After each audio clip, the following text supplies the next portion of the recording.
Hello. Hello. I'm here. Sorry, I got sidetracked there for a minute. I'm still I'm still not entirely sure what I'm going to be doing this stream. I kind of wanted to play Cyberpunk and continue my playthrough of that because I haven't touched that in a while.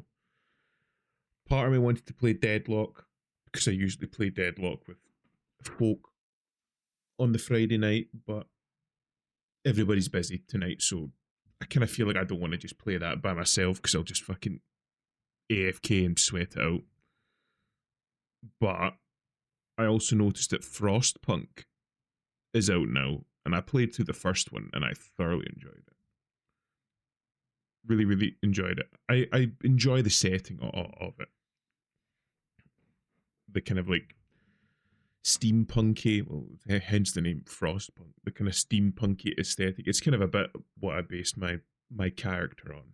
My character's not like super steampunky, but it's kind of like associated. It's of that kind of style. So I might just play some Frostpunk for the moment. What else do I have? I could play some Dark Tide. I could play some more Warhammer 40k Space Marine. But Frostpunk is tempting. I played a little bit of it off stream. Like I finished the little campaign, the little prologue bit, and then I played a little bit of the first mission, but I ended up giving up on that pretty quickly because they've changed it up a lot since the first game. 11, 3, and 9 with A. Abrams. You figured out how to punch harder. Fucking finally, Narwhal. I thought that Abrams might be your character. But I'm thinking I might try Frostpunk. But they've changed the game a fuck ton since the first game, to the point where it's like almost unrecognizable mechanics wise. Christ, that's low. Dear God, that's low. Hi. Also hi back. 2 minutes, but I fucking adjust the sound on this. But yeah, like Frostpunk 2 from like the small amount that I've played already is fucking unrecognizable.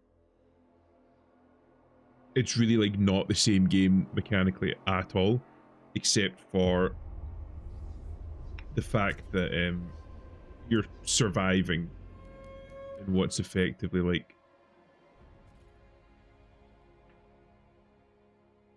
a frozen apocalyptic future.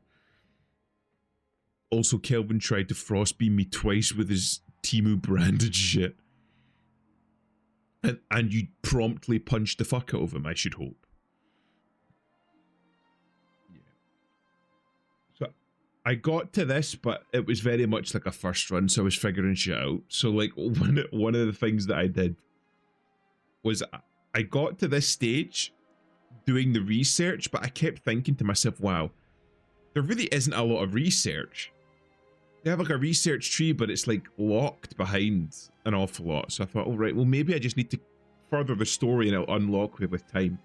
Right at the end, I realized that instead of there only being like one research tree there was in the old game that expanded, there's like 5. And I didn't research fucking anything from the other trees. So I was like, fuck it. I'll just fucking try it again. So I think I'm gonna try Frostpunk 2. And if I remember correctly, let me check. I believe I remember hearing stories about there being a streamer mode. Yeah. Right, hold on. Just in case it fucking doxes me.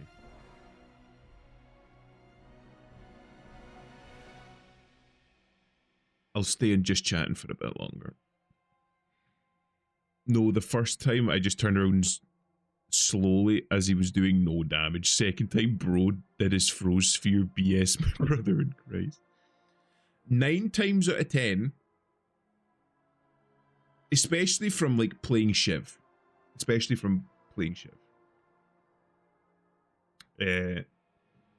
I've noticed that in the game, running away doesn't work in your favor when it comes to deadlock.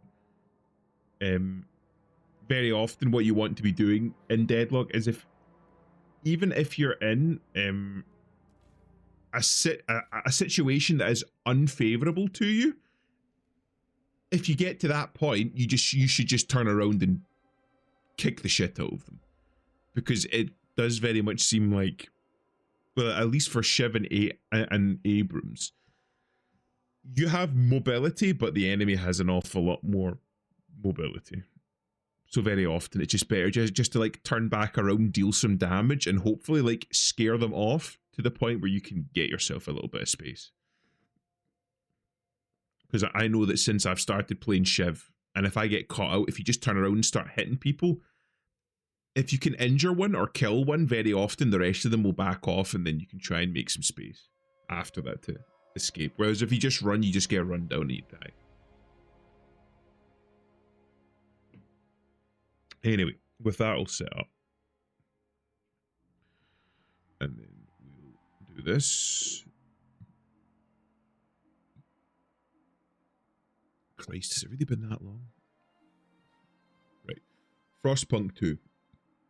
So, as I say, I've done the prologue. Again, because I don't have very much time during the week, I did the prologue in like 2 portions, and then I did a little bit of the first mission, I suppose you could say. So I'm not very far in. Right. I should also ask, is the sound okay? I had to readjust the sound for that fucking shit post that I posted on the Discord and in Twitter. I use Audacity for all my voice recording, and for some reason Audacity always picks me up as being stupidly fucking quiet. So I always have to adjust the fucking gain in my mic just for Audacity. But it's showing up that I'm loud enough on OBS, so I'll just assume it's fine. Anyway, so we've got the prologue, the Wanderers. As I understand, this is going to be set, I think it's 30 years after the first game. You're good, the game could get notched up a bit, right? This is what I don't pay you for.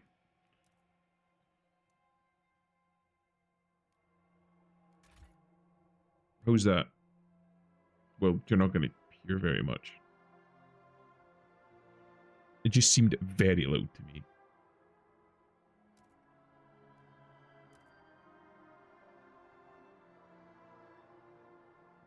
We'll start it, and when we start actually getting some fucking sound, we can tell if I need to increase it more.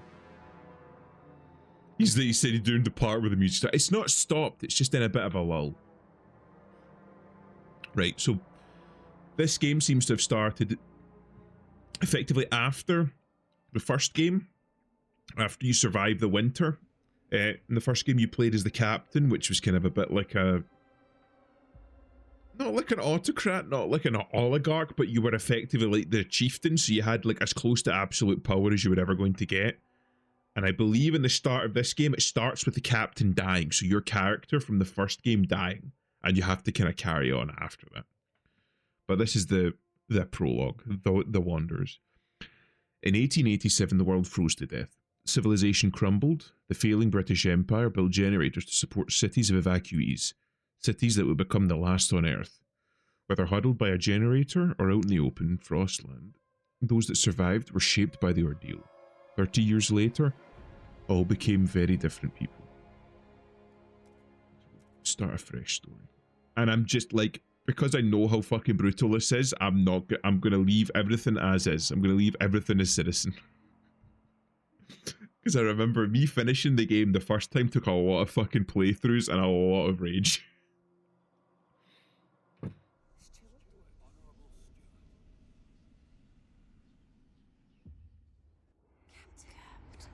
Can you hear us? Captain! Do you hear us? How's it going, Adam? A generation ago, we fled the crumbling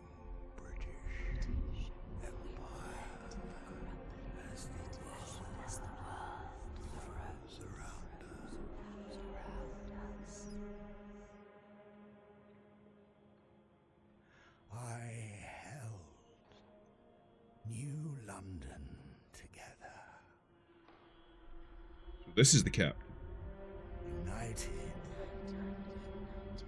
we survived 30 years of whiteouts.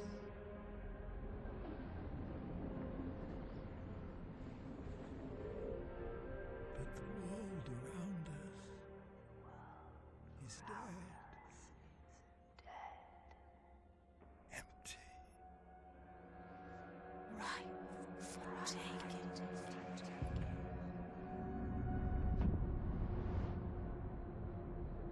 The city grows. Vestas. Merely surviving is not enough.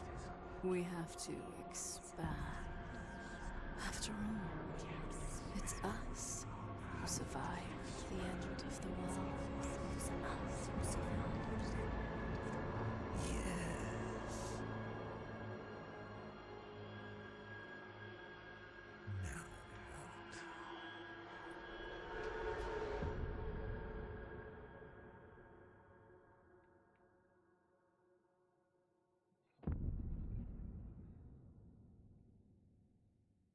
Certainly fucking improved the cinematics from the first game. I'll give them that.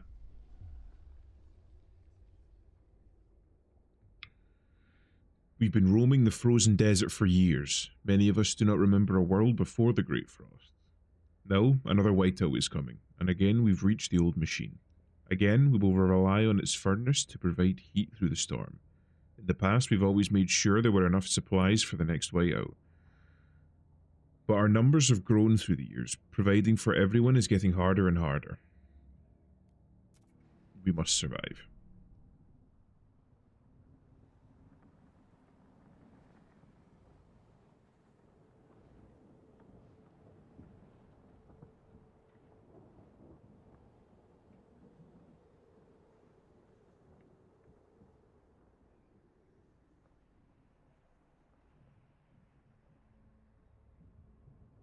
Does look very pretty.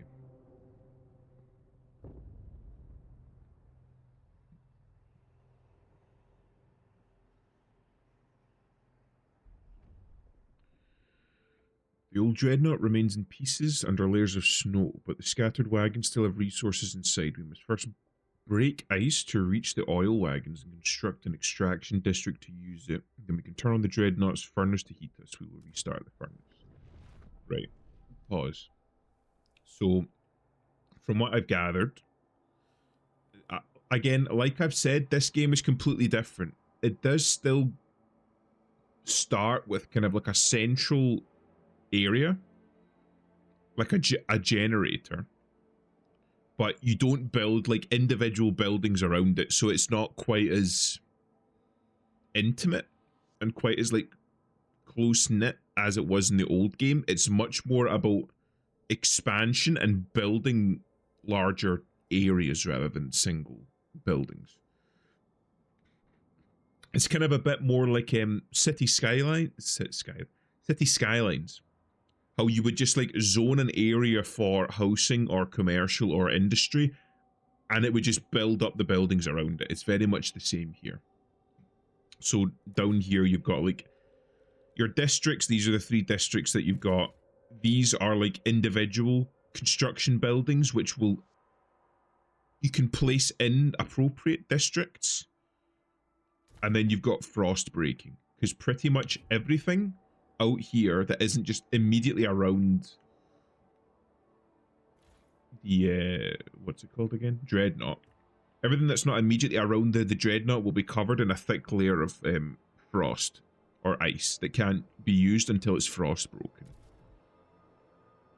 And then here, if we go into this screen for the frost breaking screen, the white areas we can break, and then you have these pips here, which will be areas of resources which we can then harvest by placing districts on them, like the appropriate district. Our resources you can see at the top, so you have population and workforce. So before it used to be broken down into like, I think it was like unskilled labor and engineers. The engineers could do skilled work and the unskilled laborers could do pretty much anything else. Now you just have a generic workforce, which is 65% of the population. And then you have, I think, like the slash through it is like people that are out sick. Then here you have scraps, which I believe changes later on, but we'll come to that. So that's just like currency. Prefabs are just like building materials, basic building materials. The heat generated by the generator. So again, it's not like this area's hot, this area's cold. You have like a level of heat that is spread throughout the entirety of your city. Your fuel, which is oil in this, but it becomes coal later on that transfers to oil. Shelter, the amount of shelter that you have, again, it's just like a straight up slider. So 10 people are, so you have like 40 units of housing, 30 are needed. But we only have 10, and then food. And then this is absent, but later on that'll be materials which you can then use to make prefabs. Can I feed sawdust to kids in this one?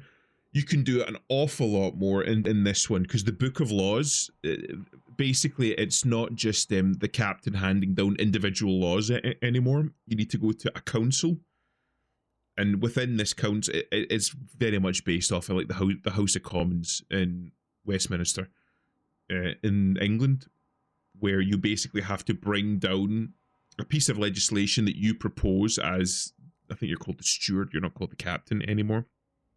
You bring it down and you propose it, and different factions will like or dislike it, and you have to do a bit of lobbying and swapping of favors and stuff in order to make sure that stuff that you want passed passes and stuff that you don't want passed doesn't get passed. But that all comes later. So for now, what we need to do, Frostbreak to an oil wagon. So these two are oil wagons. Turn on the furnace. Okay. When you're frost breaking, it's hex based, so very much like Sid Meier's.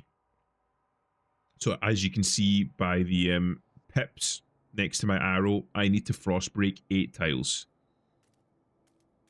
So I can do that, and then do that one here. And if I press the go button from here, you'll see little machines should pop up at some point, breaking through the ice. There we go. They're kind of like mining equipment. And they'll break through the ice, which will make the area fit for being built upon. I will say the tutorials in this game do seem to be very much lighter than the last game. It doesn't hold your hand, it really doesn't. Down here we've got the construction, and then here we've got the factions. Right now we only have Wanderers, because there's only one faction. Can I feed sawdust to you? You can try, but I wouldn't recommend it. How's it going, Cheetan? Just casually have a bagger 288 or 2 around. Oh, for the machines. I think it's supposed to be kind of symbolizing that, oh, we've come a long way since the old days, kind of a thing.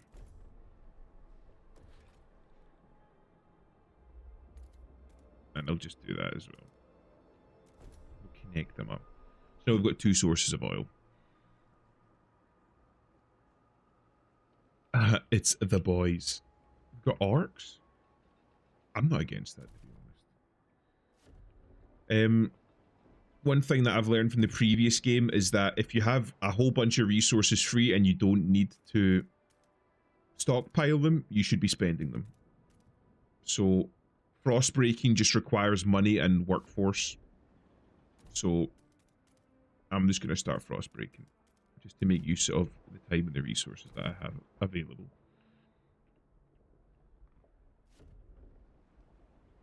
The Bagger 288 is the giant saw blade machine. It's used for digging IRL. They only built them in Sweden or Norway or some place like that. I think I remember them being used in Germany for coal mining.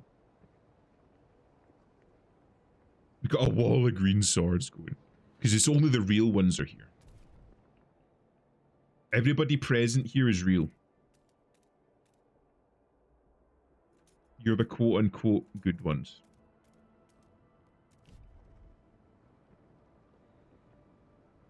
Cheetan's the only non-mod here. Right, well, we'll have to fucking fix that. Because Cheetan is indeed real. There. You're a mod now. Welcome, Cheetan. Don't fucking abuse it too much. He's gonna fuck you, for fuck's sake. Don't fuck Cheetan. Cheetan's a good boy. We like Cheetan. What was I fucking doing? Oh yeah. So, like I said, you can't build the districts like these ones without first breaking Frost. I'ma fuck everyone. You've been on that kind of a streak recently, Narwhal. I've noticed that. Right. Oil. As the thick black liquid oozes through the pipes, our people rejoice. The carcass of the old machine is a testament to the hardships that made us, but more importantly, it's our haven from the storm. It has allowed us to weather many whiteouts, and it will do so again. We have oil. We can turn on the furnace. So, basically, these dreadnoughts were the mass conveyances used to get people to the generators.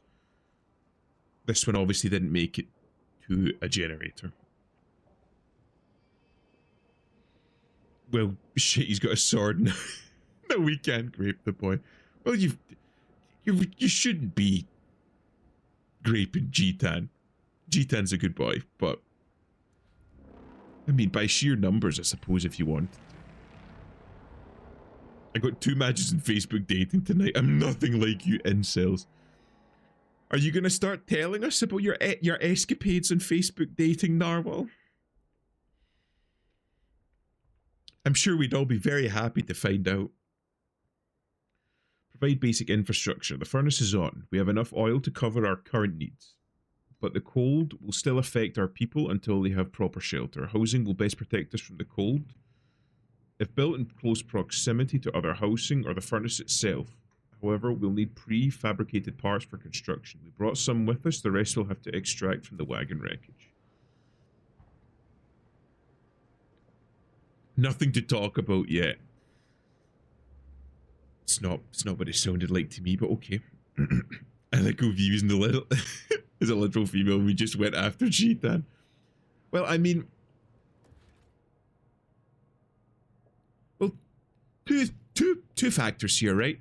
But Adam, both you and Narwhal are into like coding and computer science, so that's one strike against you. 2, you're both denizens of the internet, and 3, you're both into VTubing. I kind of feel like the writing was on the wall there, whether you wanted to put the pieces together. I'm just gonna leave that there. I kind of feel like I made my point. VV doesn't count because magnets. VV, your response to this robophobia. Are you just gonna take that? You're gonna take fucking Narwhal hitting you with this slander?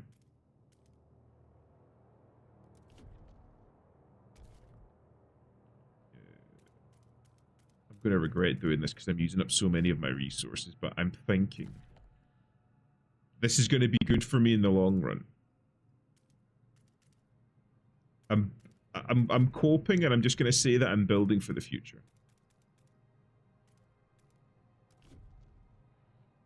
I'm prepping. Before you suggest that I'm not gonna fuck Adam.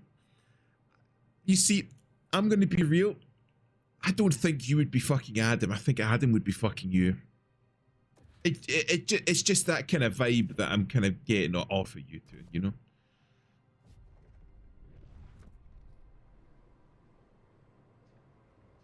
I hope I haven't used up too many fucking resources. Right, I need prefabs, and I need housing. I'm gonna build this here.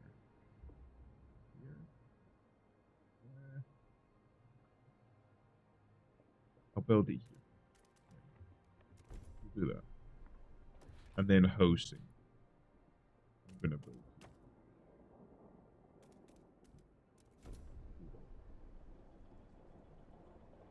As long as no one tampers with the funny pressure disc I had installed on the bottom of everyone's chairs, they may entertain their delusions.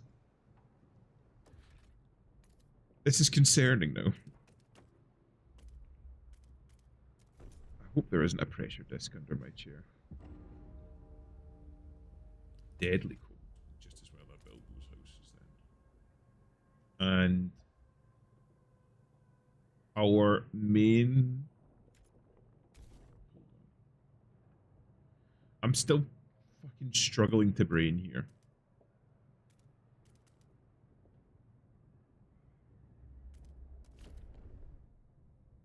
Gain access to food. We've established some heat and shelter for our people. We must now turn our attention to the incoming whiteout. We must first frost break to a small patch of fertile soil suitable for growing food. And we must store it in easily accessible depots. We must move quickly so no one starves. So these are the housing districts. I mean, an awful lot of them look very much like the old one. Like that looks like a hunter's hut from the first game. It looks, again, it looks very pretty. He's showing her whole body, but then two can't let go of my hips. Well, I mean, the model is very flattering, Cheetah, and it has to be said. Just because I may have not proven in the court of law built a drone to install things in people's houses without their consent isn't cause for concern. I mean, even if you were to have access to something like that, I don't imagine you would use it for nefarious purposes, would you? You seem like a good egg. I, for one, welcome our robot overlords.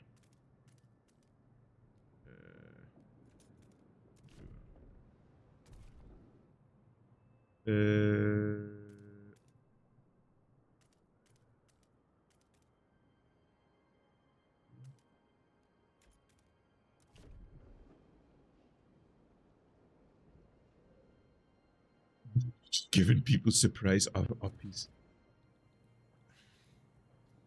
I remember reading somewhere about something similar.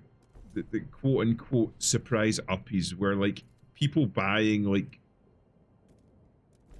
cheap office chairs, having the like hydraulic cylinder in the bottom of the office chair fail and just fucking launch themselves into the lower portion of their large intestines. I've seen, I'm sure Adam's probably seen them, like pictures of office chairs that have just been demolished with a hole in the seat and blood everywhere. I've seen a lot of that happen. See, Adam knows what I'm talking about. I don't know if those are real or what the context is, but they're convincing. It's why I never buy cheap office chairs anymore. Each day the wind grows fiercer. Relentlessly, it beats against our buildings, weakening our structures gust by gust. Without raw materials to repair the damage, our districts will deteriorate. The more we build, the more materials we will need. This is the world we know. Okay. I'll gather materials. I should have. I have to build it on a maintenance wagon. So that's the materials one.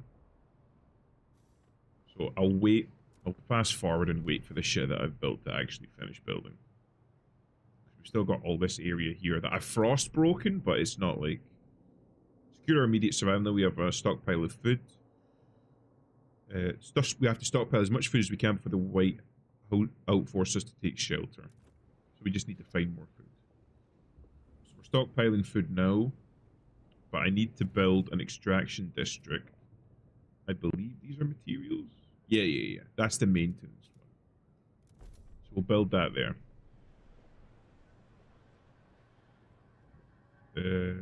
Yeah, okay.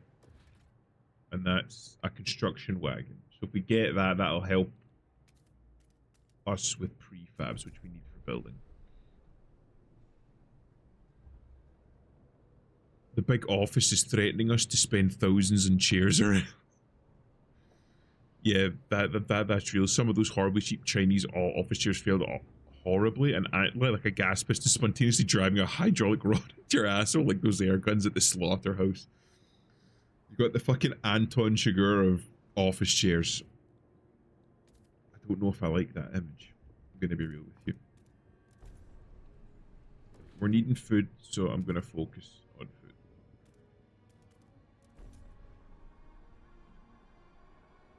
Speaking of pure autism, once again coming from Jasper, I wait with bated breath. The system specs for the next Microsoft Flight Simulator are out. Okay.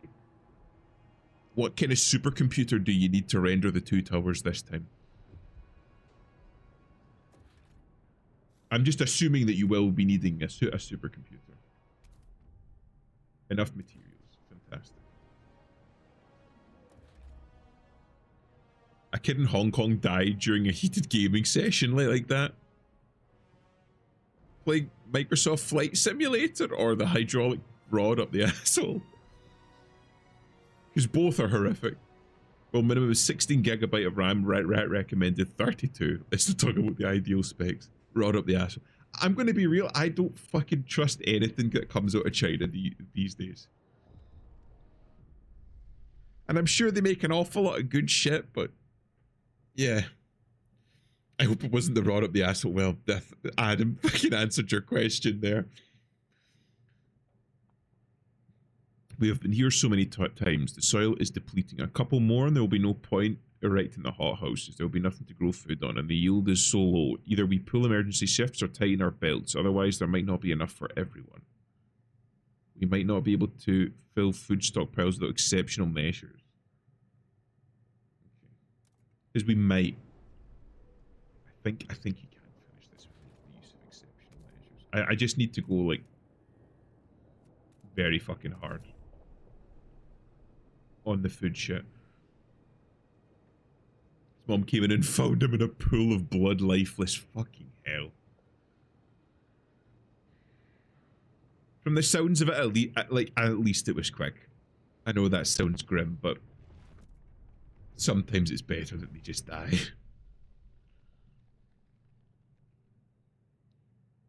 Apparently the asshole bleeds a lot when you have a Chinesium rod shoved into your back 3. Well, there's an awful lot of like non-vital organs that if you damage or like if you like pierce, you die very quickly, and it's not as a result of losing that organ, but as a result of like the blood that's perfused in that organ, like the liver. Like you can live for like a fairly long, like relatively speaking, period of time without like a functioning liver, but the liver has such like a, I don't think innervated is the right word, but it's perfused so well with blood because it's needed to like filter the blood that you bleed out even if it's like a small problem or like a small piece of damage done to the liver. The recommended specs are an RTX 4080, 64 gigabyte of RAM and fiber internet. So yeah, it was like I was saying, you need a fucking supercomputer. Your liver also repairs itself. Your liver's a gland, but if you have liver failure, then that's a fucking issue. It's like not too bad to replace, because if you get like a liver transplant, you don't need the whole liver, I don't believe, but you need a significant amount of it because you need a large enough amount of the functioning liver in order for it to regenerate itself, because it's not strictly speaking an organ. Now, I played RimWorld. Removing the liver kills you instantly. Not instantly. Removing the heart would kill you instantly. If you remove the liver, you would just turn jaundice and then slowly die a horrific death. It's like a slow death. It's. I was actually thinking about this the other day. It's like if you try and kill yourself by like overdosing on paracetamol or Tylenol. Don't do that, right? If your heart is set on killing yourself, don't choose paracetamol overdose. That is a slow, painful death because it destroys your liver. It's fucking horrific. So those were not the recommended specs. They were the ideal specs. Still, it's like, yeah, you just buy a supercomputer if you want to, like, the fucking ideal Microsoft Flight Sim experience. You don't need a liver to play flight sims. It is true. Fucking instructions unclear, asshole gape. I mean, I'm not supposed to shove this jar up my asshole? What the fuck? My knees ache, my fingers are so stiff, I can't hold the needle anymore. I've lived a full life. It warms my heart to see little Betty and Jacob play by the evening fire, but maybe this is it. I've talked with the other elders. If it comes to it, we'll go. We won't let my grandchildren starve. Oh, so this is like them doing the fucking is it Etestup? The fucking that the Vikings did, like the Norse did. Like if you reach like fucking 60 or something, you just walked out into the wilderness and died. One of my co-workers donated one of his kidneys to a family member. When I came back, I said, "So you're immune to right hooks now?" Well, again, that's like another thing. You can survive with only one kidney, and only part of a liver. Again, strictly speaking. Cold season, heat demand increased. Into the black. We mourn those who have recently passed. As is our customs, we take them to the oil pits. We gently lower their bodies into the thick blackness. The fuel that keeps us warm in life likewise preserves us in death. But death also erodes trust in our leaders. Without trust, there is no future. So this was something that it took me a while to fucking realize. Is that you have like overall trust at the bottom, which is that yellow bar, and then you have like relations with individual factions, and then later on you'll have tension. So you have like multiple different like bars to manage now. Oh, no resource, right? So I've exhausted it. Deactivate. So demolish. All right. So I'll just demolish it then because it's not producing it. Food district. We'll just fucking max out. We'll try and slap something on every plot. Overall, on manpower now, which is a shame. I've pissed blood before from a kidney taking a blow. Fucking hell, mate. It's not fun. Nearly fucking passed out seeing this shit. That's fucking horrific, man. He told that joke to his doctor, said he was dying laughing. The doctor seems like a guy with a good sense of humor. Good bedside manner, that. Not an awful lot of doctors would laugh. You'll have sexual tension with the other factions. I don't know about that one, but okay. Maybe. I don't have sexual tension with many of the factions, to be honest with you. None of the factions I've seen look particularly fuckable yet. But yeah. One of our frostbaking crews uncovered the frozen remains of a man in a tattered uniform. His shoulder patch reads New London Scouts 3rd Platoon. And he bears an obscure insignia. Some of our elders claims it belongs to a military organization, while others argue it has religious significance. Maybe you've heard of this New London before and can settle the debate. Right. I'm assuming New London is a city with discipline that follows strong leadership and where militant squads keep the peace. This will create a community in which New London has embraced our... Right. So this is basically the kind of like guiding... Who should I put it? The guiding ideology of the city that you built in the first game. And I always went order. So I'll just put order. It focused more heavily on like efficiency and technology, which I like.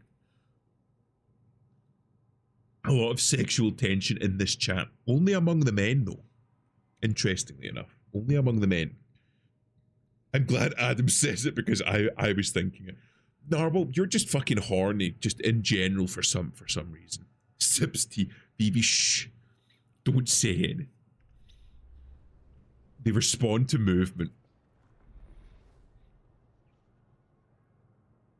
Don't say anything. The Gooners will smell your fear. Oh, fucking hell. Wait. What happened there? Everything fucking paused for a minute. Right, hold on. Right, so workforce is... Yeah, okay. Iron, right, okay. So we turn that off and we get workforce back. And then we can't build a food district. Fuck. We don't need as many prefab food depots. Our stores are almost full, but we still need more for the whiteout. We need secure depots that house our rations during the months of the whiteout. Right, so we just need to build. Okay. Hold on a minute. Let me check. I wish that there was like a tool tip because they look very right. So that's prefabs, oil. That's food. That's food. That's food. Turn one off. Yeah, because that's iron, and that's iron. So if we turn that off, we can build a food district. Because at the moment we don't need the materials, but we do need food. We'll maximize that. You're nothing like you incels. Don't make me release the DMs. Need a bonk redeem for chat instead of the streamer. We've got the fucking hammers. Where's the fucking brick hammer? You can fucking use that. Just fucking bonk chat. Although, fucking something that I learned during my time in university. Apparently, men do have a time of the month. We just don't bleed during it. Apparently, there is like notable periods during the course of a year when men get noticeably more, we'll say, amorous. The whiteout draws near. People in the camp are getting tense. They worry we won't gather enough food in time. Our hunters propose to slaughter the remaining seals, including pups and females. This will allow us to gather much more food, but will wipe out what could be the last colony of these creatures on Earth. However, many elders have volunteered to walk into the Frostlands that can be a burden on our resource. Their sacrifice would significantly reduce the rations we need for the whiteout. Don't resort to extremes. We'll save the whales, the whales, or is it the seals? And we'll save the old people. Here?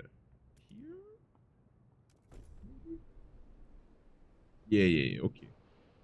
Right, so we can store 10,000. How much did he store? 15,000. So we have 35,000 now, so we need to build a second one. Okay. I can do that. And this one's about to run out, so we can delete that soon. They call that seasonal depression. The old wanker's depression. I got seasonal horny. Yeah, but like yours is like peaks, it doesn't really have troughs. It doesn't really come down much. Just in a constant state of horny. Yes, I get the animalistic and primal 1 week out of the month to scurry off into the woods, but naked and build fires with sticks and stones. Just Adam fucking runs into the woods with his rifle butt naked, screaming Windoosie at the top of his lungs. Did I build everything I needed? I did, right. So I just need food stockpiles, which I'm going to build close to the generator for RP. Okay, TEDx. Don't say TED. Fucking Adam will start quoting Ted Kaczynski's manifesto.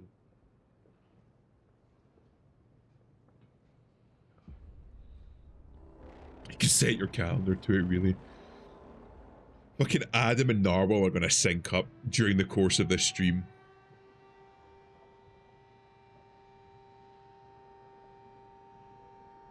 Oh, did I reach? Oh, well, that didn't take fucking long at all then. I don't know if this is good or bad.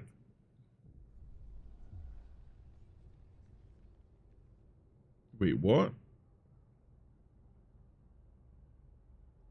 When the White Owl hit the camp, the Wanderers were forced to take shelter within the broken dreadnought. They huddled together whilst howling winds buffeted the rusted hull. As the storm continued, it became clear there was not enough food. Some sacrificed themselves to give their share to their families, while others tried to control the stockpile through violence. Conflict escalated and fires broke out within the dreadnought, spoiling the precious supply. The few remaining survivors who emerged from the dreadnought soon splintered and disappeared into the Frostlands. So I didn't get enough food in time. Well, fuck. But again, that's literally the essence of fucking Frostpunk, so I need to lock in. Don't bet on it. I will have to multi-watch. I will have to multi-watch streamers. You're always good for a lurk. I'll give you that. Oh wait, does it continue? Right, so I just need to like fucking. Right, hold on. I'll need to like hardcore lock in then. turn these off now. Build. Who do I still not have enough? What am I missing? I could shut that down. I just don't have enough people. That's the issue. Food district. Bam. Put that down. Food. I'll take a hit to fuel. Stockpile is full. Or almost full. Right now the stockpile is full. And then we get a food stockpile. Bam. And another one, but we don't have the workforce or the pre. This is materials. We don't need that. Build another stockpile once we have sufficient prefabs. Not going to resort to it. That was a thing that you could do in the first game where you were like, if you want to be a dickhead, you can be a dickhead to make the game easier for you, but you probably shouldn't. In an ideal world, all my friends would align their stream schedules so that they don't overlap, and I only got one friend live at a time. Honestly, Narwhal, that's like one of the most wholesome things you've ever said. Narwhal's such a nice man. Not even joking. He wants to help all of his friends. What a good guy.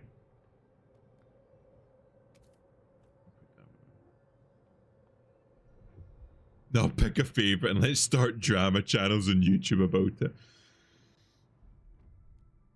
So there we go. Food secured now. So now we just have to wait. So now we have enough food. So we've got plenty of food. So now we just fucking sit and wait. Honestly, the whole start drama between your friends shit, I wouldn't be surprised. Well, I mean, starting the drama between friends happens, but I wouldn't be surprised if an awful lot of people just do it. Deliberately, like, pick fights with their friends in the interest of starting drama. Okay, thank you, Narwhal. Thank you for your insightful commentary, as always. Just fast forward. We got plenty of everything except for materials. Do I have enough workforce to turn this on? Nope. Okay. Leave it then.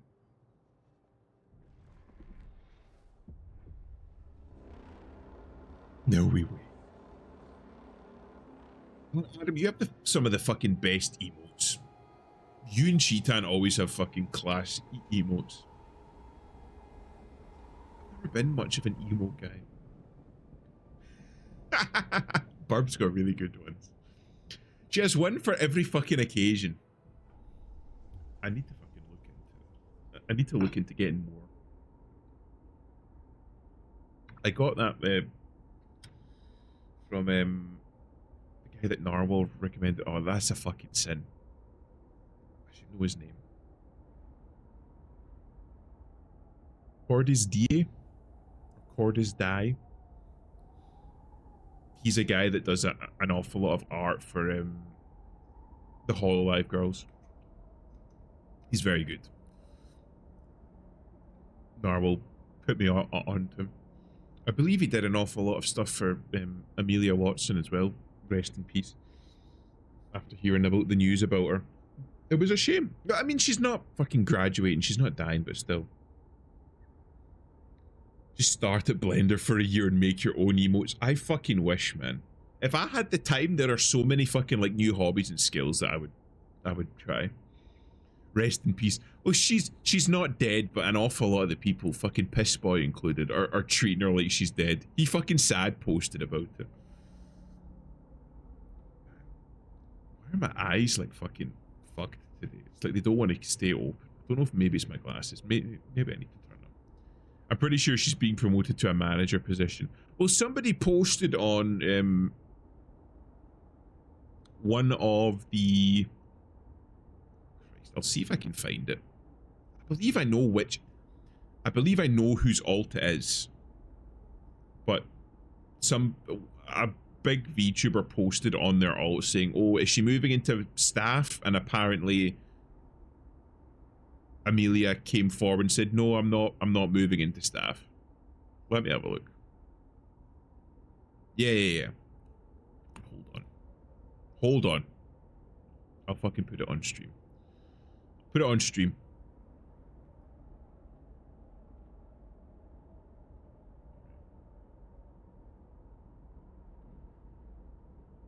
There.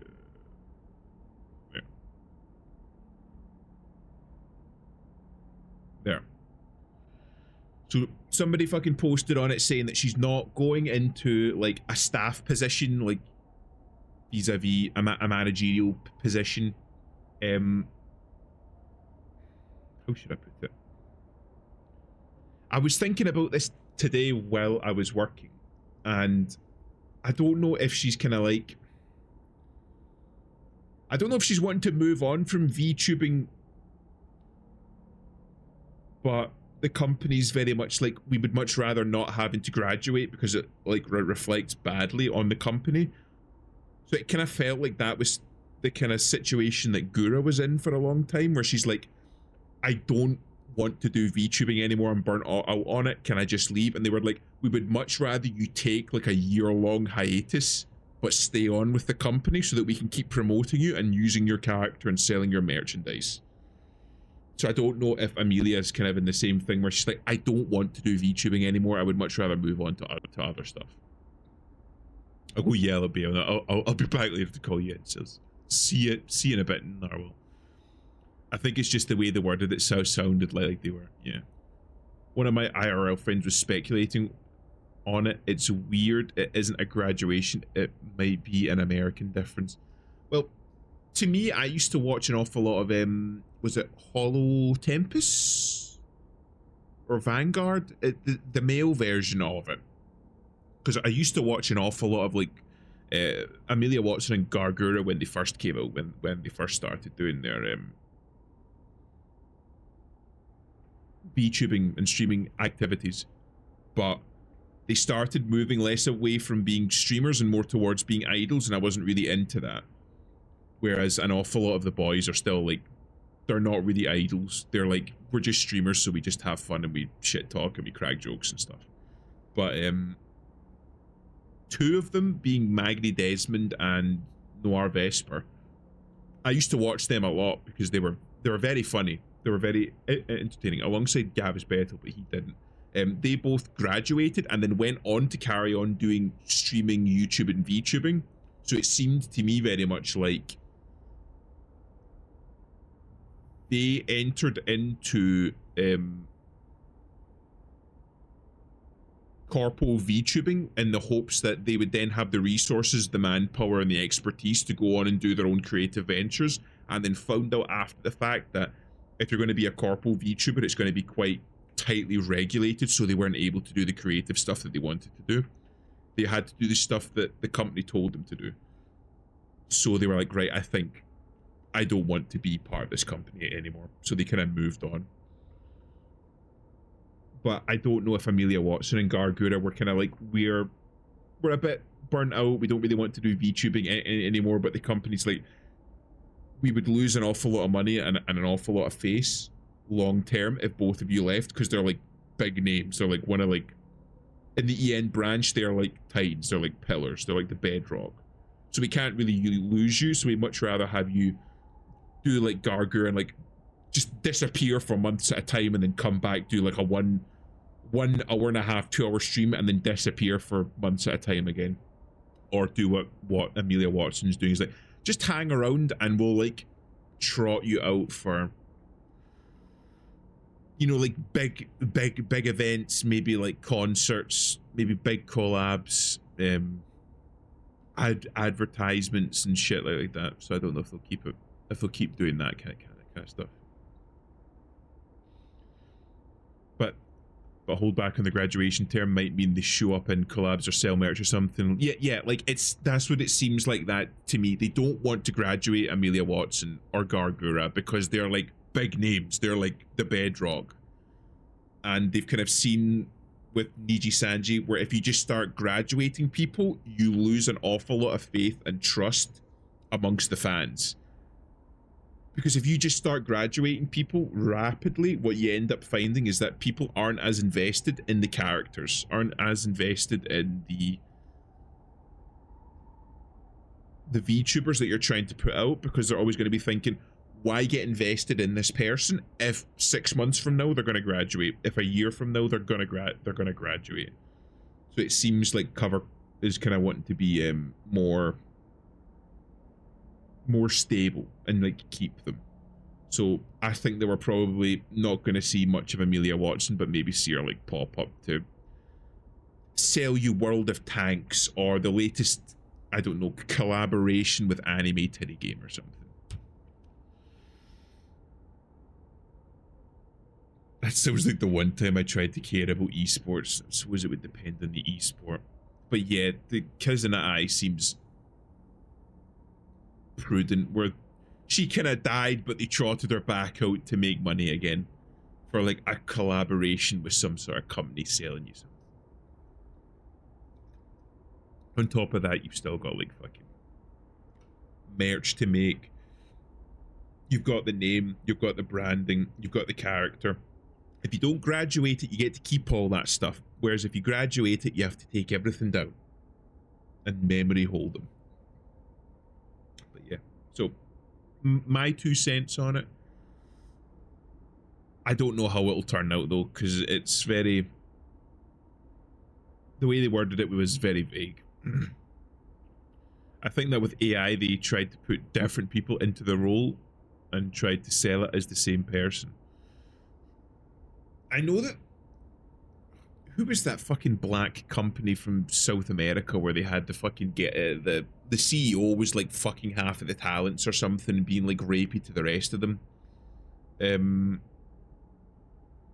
And like he just didn't like one of the talents, so sacked her and then swapped kept the model, kept everything about like the VTube character, but just swapped out the actress, so just hired somebody new to carry on as if nothing happened, and people blew their fucking minds about it. They were like, no, we're not happy with this. It's like fucking skinwalking. Just it left a bad taste in the mouth.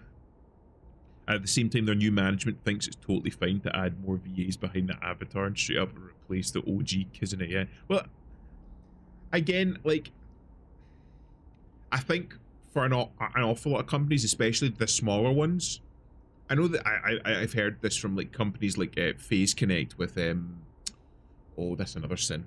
I should know her name. I know this is bad manners, but I can't remember her old name. But Nanobytes, was it? Who became Nanobytes, who used to work with Phase Connect.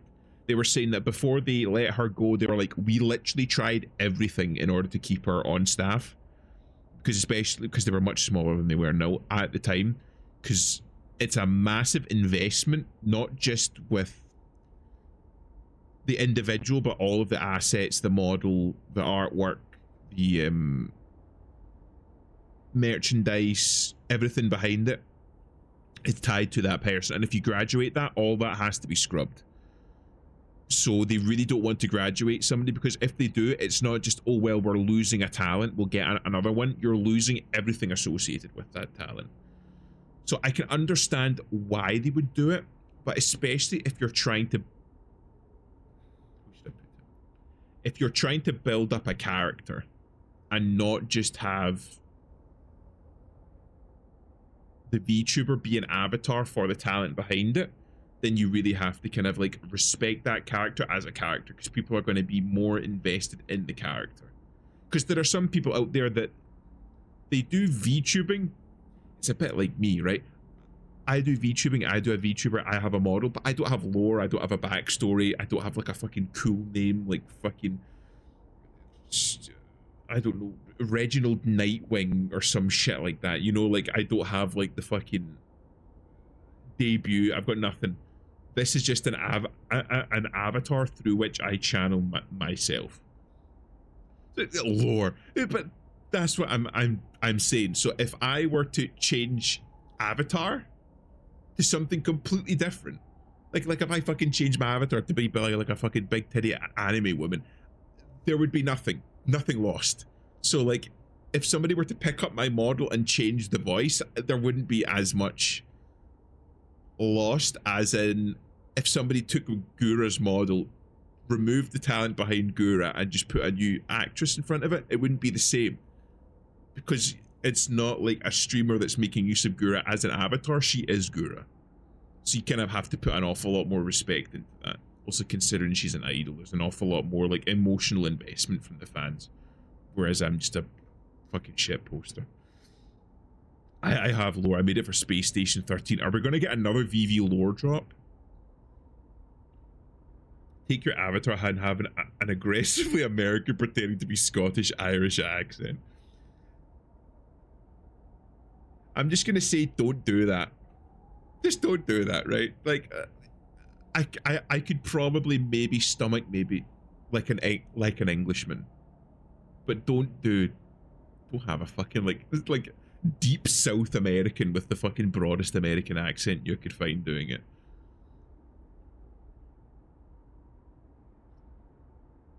Oh, thank God for Monster Energy. I would not be conscious right now were it not for Monster Energy. I do have to drink 3 cans of it to feel anything. A sad trajectory is if they end up making EN VTubers into superheroes like Batman, but different actors. Yeah. Again, like,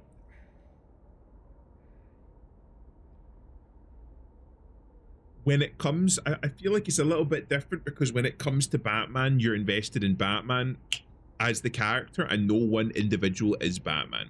Whereas when it comes to somebody, again, we'll use Gargura because I think she's like the fucking touchstone of like English VTubing. She is English VTubing.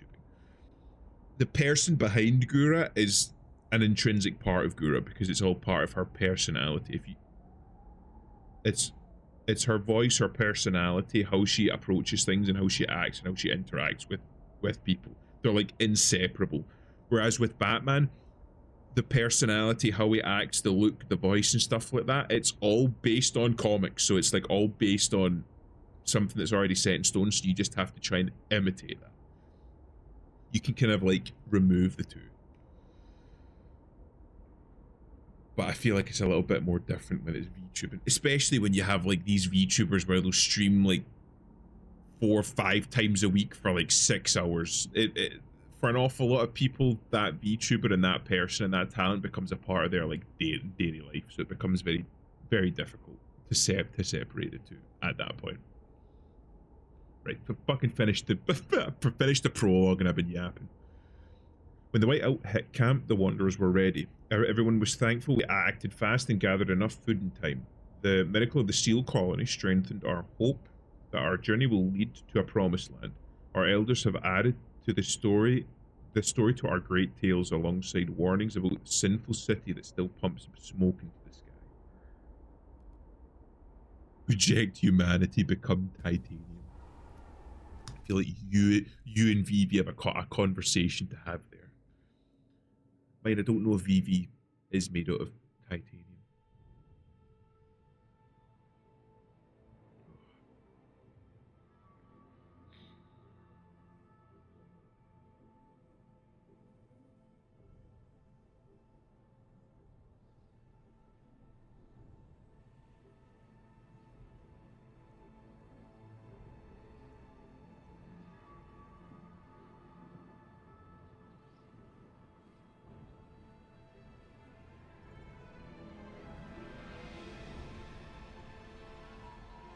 I like that this looks very, very like steampunk.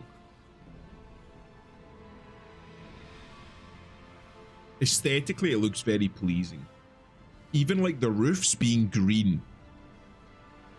That's like very British, because there's an awful lot of green roofs in an awful lot of older cities in the UK, because they used to make the roofs out of copper. So back in the day, it would look like gold.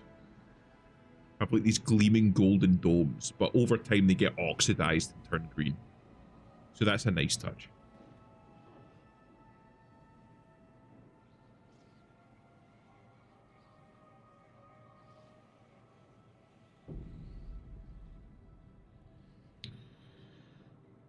So this is like the actual start of the game now. One of the bits of lore I never settled on is what metal I'm made out of, because that requests nerdly lore and I'm not good at that. But you could always do like the fucking bog standard. Do like, pull like a Necron Warhammer 40k and just be like, I'm made out of living metal. What's living metal? Oh, it's too eldritch and advanced to say. All you know is that it can do whatever I need it to do. It's the eternal MacGuffin. It does whatever I need it to do at the time. Just throw that out at you. Coal is running out. The captain is dead. As he... Oh, wait. Yeah. The captain is dead. As he weakened, growing divisions brought the city maintenance to a grinding halt. Now, the new London is left to suffer the consequences. As steward, it is your charge to lead, but you must prove yourself. The overcrowded city is low on resources. Use this warmer year to build more shelter, secure coal, and power the generator back on. So the generator isn't even on. That just looks so fucking cool, man. That's dope as shit. What I wouldn't give to have just like a first person game where you just like, or even like a first person mode where you're just walking through the streets. That looks so cool, man. You know, like, look how like tall these buildings are. They like, it goes right down. It's not even built on anything. There are measurements of weight, mass, flexibility to think about. The next thing is how strong that would make me. Again, if you just make up a fantasy thing, then you don't have to put all that effort into it. Like, I am as strong as I need to be, and it does all the things that I need it to do because it's a fantasy metal or like a sci-fi metal. I come from a background of story making where I was never allowed to be super lazy with detail, so thinking things out is kind of a fear reaction. I get that. Well, start on all of the things that you need the thing to do and then work backwards, because that'll give you something to work towards.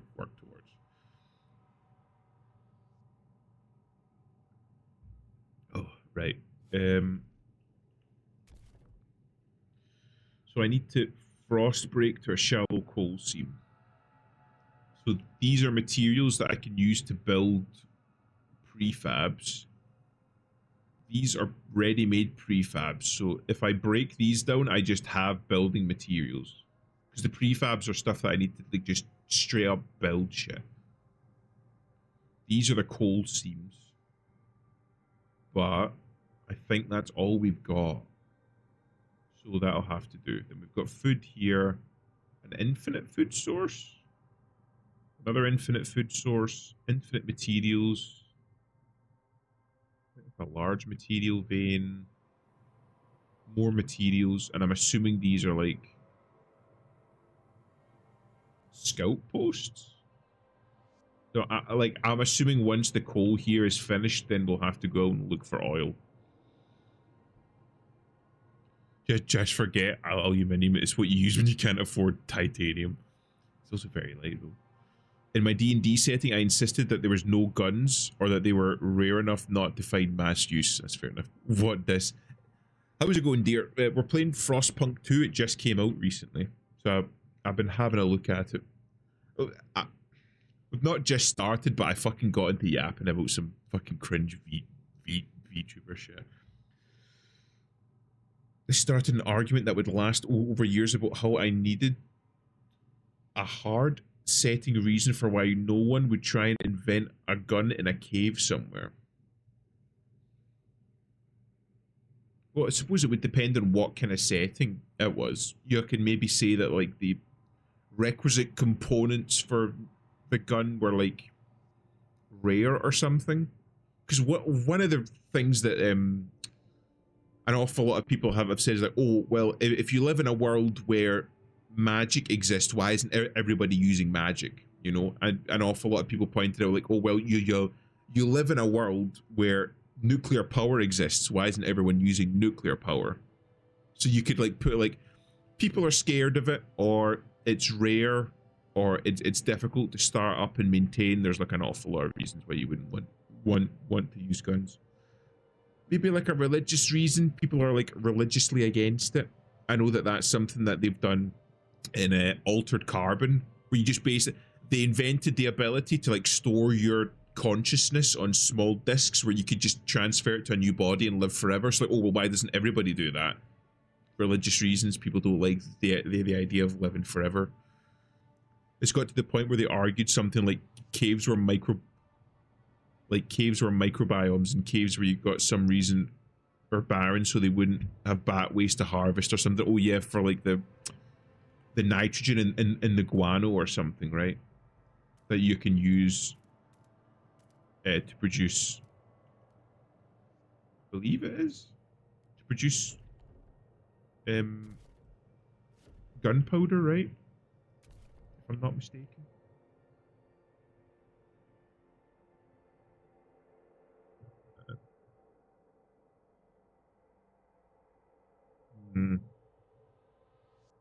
Be careful with how I'm approaching this.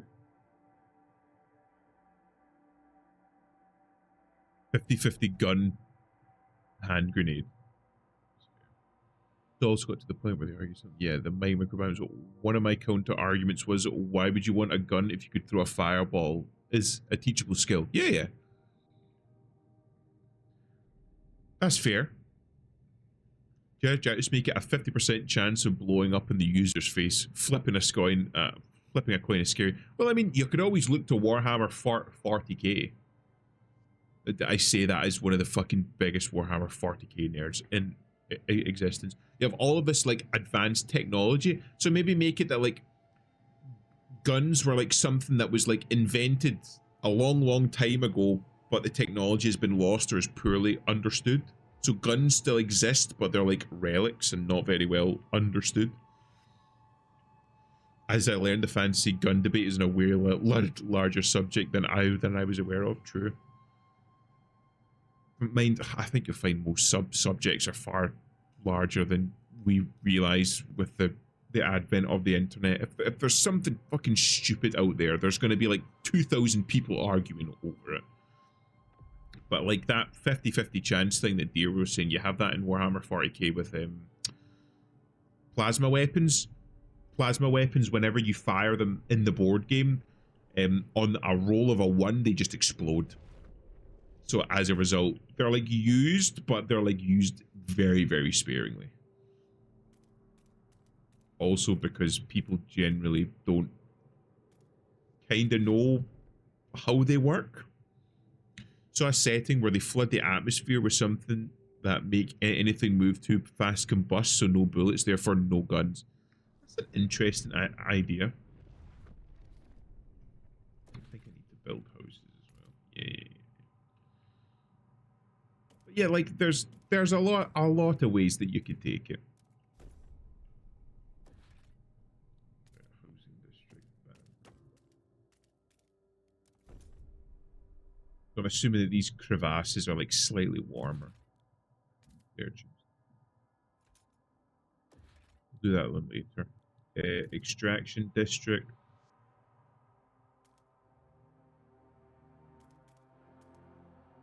Slap that on here.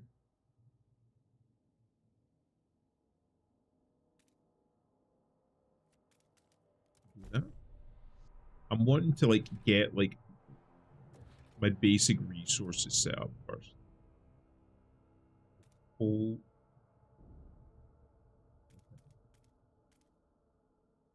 Oh, wait.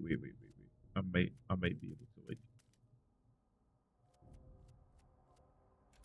I'll wait for that frost breaking to finish, and then I can have one district cover 3 pole stacks. There we go. Okay. And then if I do bam. I frost broke incorrectly, and now I must suffer. There. I'll do that. Just gonna have to hold off a little bit longer. I read like documents debating the idea from the 60s and 70s about what changes when you add guns to fantasy. Gundam actually have a similar setting where they have Minovsky particles. It insulates almost all electronic waves. That's why they're still fighting World War II style, where it's mostly visual ranged warfare. I still haven't watched Gundam or fucking Eva, actually. Evangelion. I need to watch those. I just didn't want them because it's fundamentally changes the tone of combat, but if I have a hard time seeing they really wanted a lower excuse for being mad and I said no toy they could have play with. If you have to use a gun, you don't have the balls to play this campaign. GG, no guns. GG Gundam is a wild ride. I mean, again, you could just make it that like they exist but they're poorly understood and unreliable. So like you see that with like fucking Harry Potter, right? Like if you have magic as the fucking MacGuffin that does everything, why would anybody bother developing technology? You know what I mean? Like if I had a spell that allowed me to like communicate with somebody on the other side of the planet, why would I develop the telephone? It doesn't make sense. If I had a spell that allowed me to like I don't know, kill a man from a distance by saying a magic word, why would I develop a gun? So maybe it just like there didn't seem to be a need for it. Generator, turn on. There we go. Good work, Steward. We've secured a new coal deposit. It's part of the last vein in New London. So yeah, we'll have to switch out. There's still some deposit left, but they won't last for long. We'll need to improve our mining to use it efficiently. But the city's communities are voicing different ideas about how to do it. We need to decide whose ideas are worth pursuing. So I believe that they're... Yeah, okay. So we need to build the council hall, and that's when the politicking will start. And we'll do a research institute if we can. Not yet, apparently. Not yet. We need heat. We don't have the heat. I believe. No, we have the heat, so why can't I fucking build it then? No, why can't I fucking build it? Unlocks idea tree. Demand 20. Yeah, so why can't I fucking build it? Am I missing something?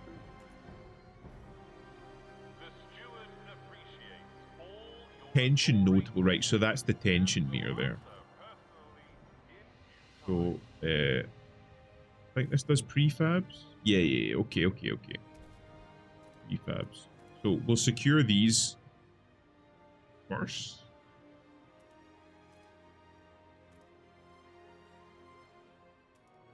Right. I don't think. Yeah. Do that, and that'll secure us like a whole bunch of like easy build. Go with the Elden Ring approach. Experimental firearm brought to the assault on Volcano Manor, where it was discovered that no one knew how to use it. End of lore. That's very 40k. It's weird. It's like the interaction with tech magic setting to think about. Oh well, I watched that fucking Arcane or like no, Steam. Oh Christ, what was it called? Something of Steamworks and Magic Obscura, the old RPG game, where they had gunpowder mixed with magic, and the explanation that they gave for why people don't use magic in certain communities use magic and certain communities didn't, and it was found that whenever you have an area with an awful lot of magic in it, magic is counter to the natural laws of like time, space, physics, and biology. So whenever there's an area with an awful lot of magic, the laws of time and space and the constants that are needed for technology to function start warping. So as a result, if you have engineered, say for example, like an engine that operates based on those laws, and then you put it next to like another arcane artifact, the steam engine is more likely to break down or explode, because you have this thing sitting right next to it which is altering the basic laws of nature that are required to be constant in order for the steam engine to work. So as a result, if you have, like, say for example, a human city that is less magically inclined, they're not going to want like magic people in it, and they're going to focus very heavily on technology and like steam power and guns and stuff like that, because that's just what they have available to them, and they're going to isolate magic off to the side in order to ensure that their technology functions properly.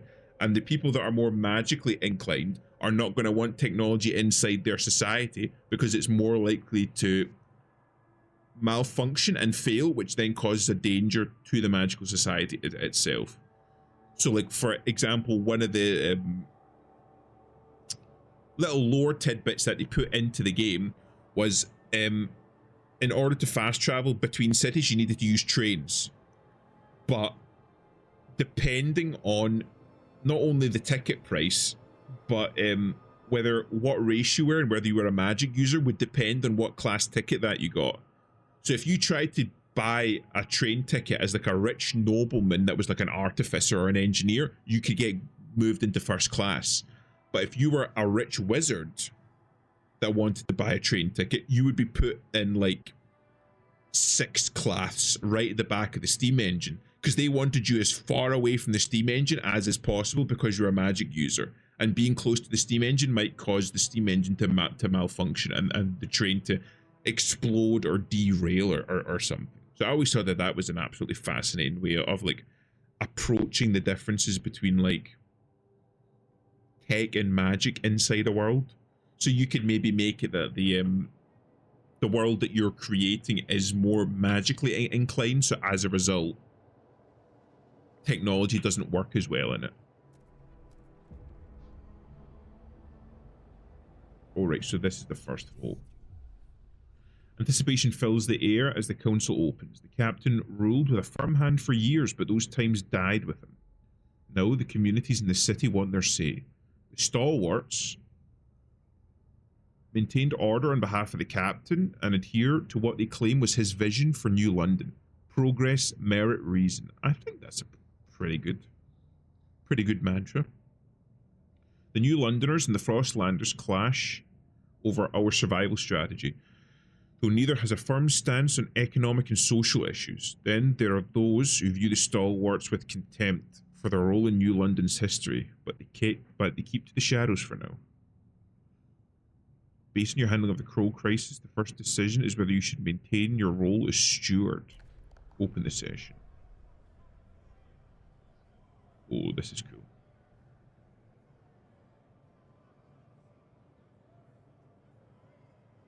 Not very realistic, nobody's sleeping.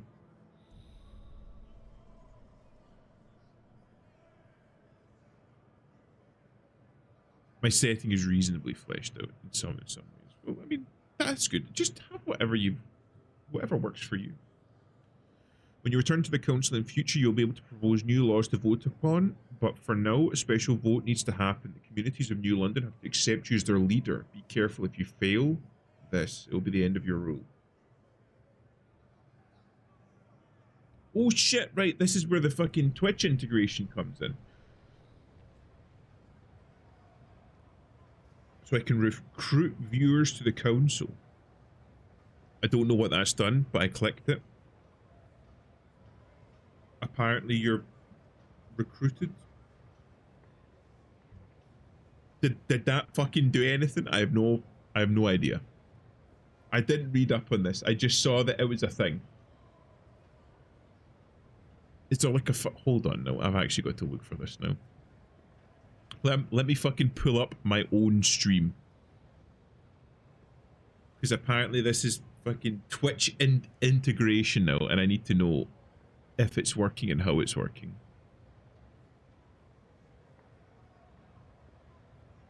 I have fucking no idea how this works.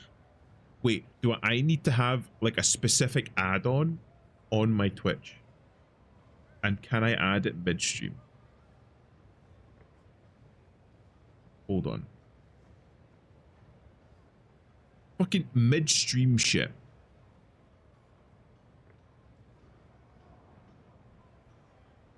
fucking looking. Is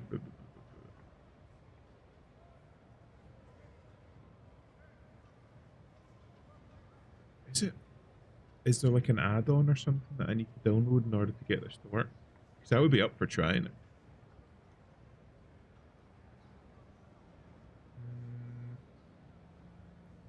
I don't even know where it would be put under. Extensions.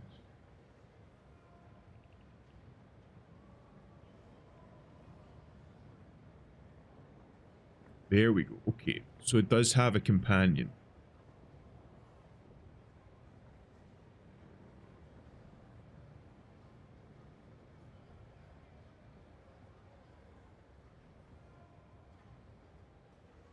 Right. So I think that works. Oh, how's it going, Goofy Lolly? Hope you're having a good stream. Yes, I am. An awful lot of yapping and not a lot of actual fucking streaming. Oh right, okay, so now you've got the overlay. So you can vote. You might need to refresh stream, however. I think. So you can vote in the House of Commons of New London, I think. Maybe.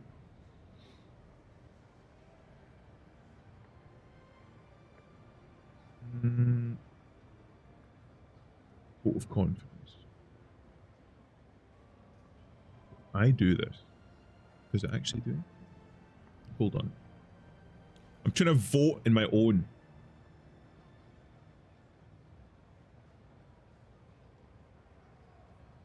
Who the heck is Stuart and why is he little? I got that reference.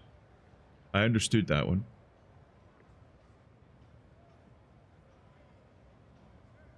Does that do anything? Vote participants. Who are the vote participants though? Is this working?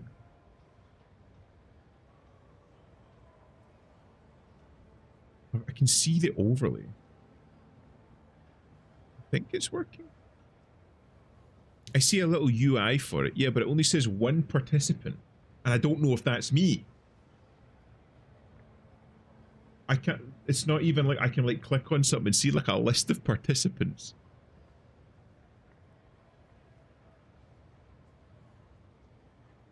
Oh, so you can literally like fucking choose as well. Category is empty for now. I'm clicking it and it won't go through. That's what I'm saying. I did the same thing. Oh, 3 vote participants. Okay. So it's coming through now. It's just taking forever. Right. I'll fucking leave it on for a bit longer. You can cast your votes.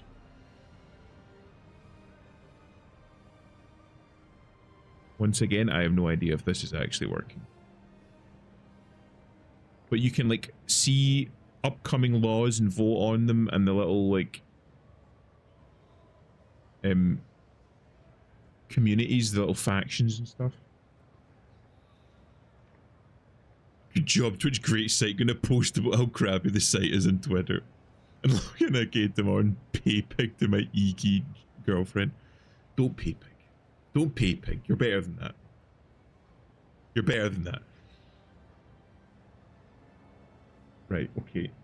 It says 3 participants. I'm going to assume that we're okay. Click to view their profile.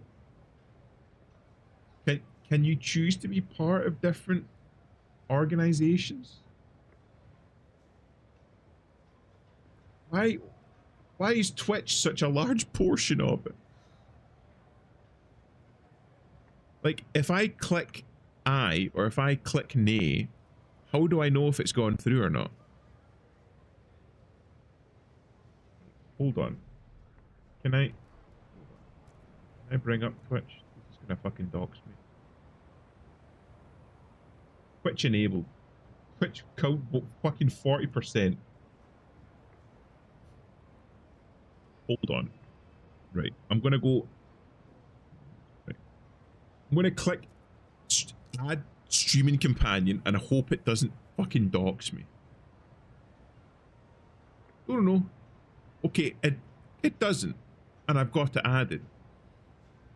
And it seems to be working. and it doesn't let me configure it. From what I can see, maybe. It's an overlay. I click configure. It's not need to be configured on Twitch. Go to your in-game settings menu, connect and configure the integration. So it's doing everything in here and it says that it's enabled. Okay. Right. Where's the council building? Hold on. So I think that's it. So if I click that, does that now pop up on stream like fucking vote? I'm here to vote. No, thank you, Narwhal. To be honest, at this point, I'm just wanting people to vote. 2 participants. So that means your vote must have gone through.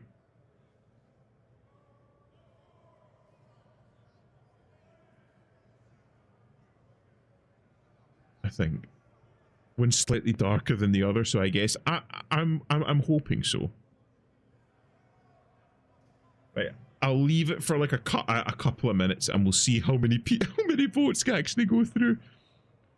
So, like, if I click I and then hit close, does that count as me having participated? I have no idea.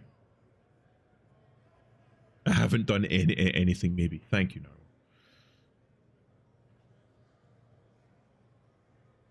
I'm hoping that's it. I assume Twitch character is its own faction because it's funny. So we have like the stalwarts, which are the guys for like fucking progress and order. We've got the New Londoners, which are like Joe Blogs, the people of New London. The Frostlanders, which are like the fucking basically Adam, just the people that live out in the Frostlands. And then you've got Twitch chat, which are the fucking schizo retards.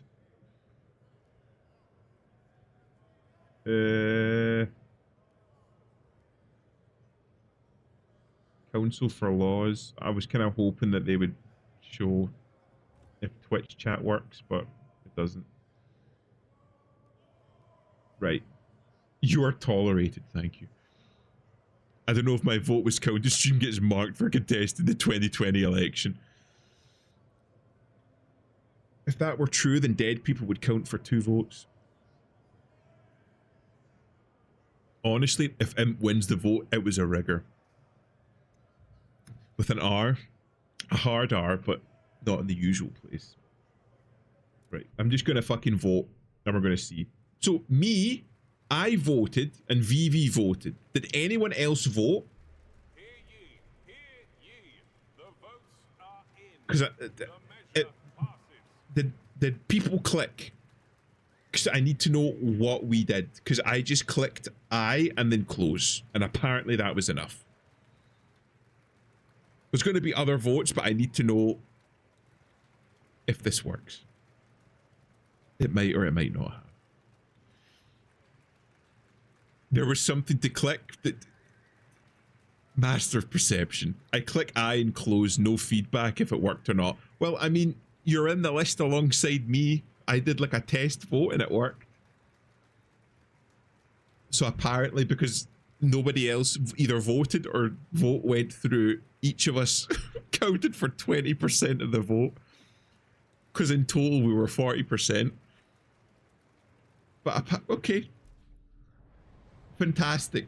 So I'm officially... The delegates have reached a decision.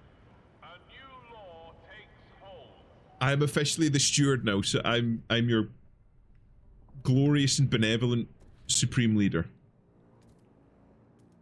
The city shall probably survive, maybe. Maybe. No promises. I'll do my best. No promises. Right, food. In fact, I'll frost break. I won't get this food then. I'm trying to like do a little bit of future proofing. But I'll do that because there's access to more food. Nope. Oh.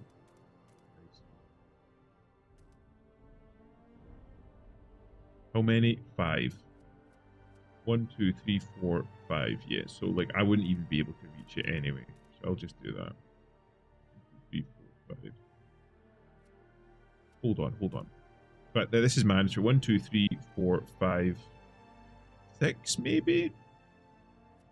So maybe I wait for the frost breaking to finish. I'll wait for the frost breaking to finish. Because from what I've heard, a lot of future proofing needs to be done in this iteration of Frostpunk. Can I be more efficient? I can. I cannot. So this is just okay. I'll have to do a secondary frost break. I have access to a fuck ton of materials here without having to build. So I'll just do an extract. Hold on. Right.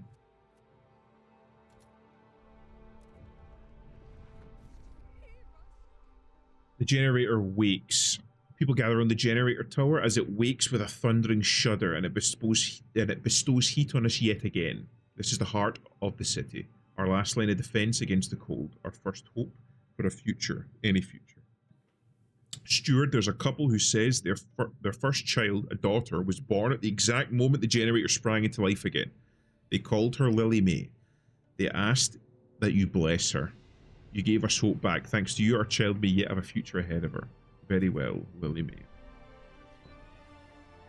So we got the first baby.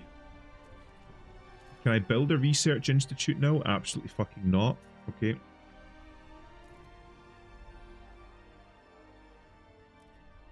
Wait, pause this for a minute. Extraction. Yeah.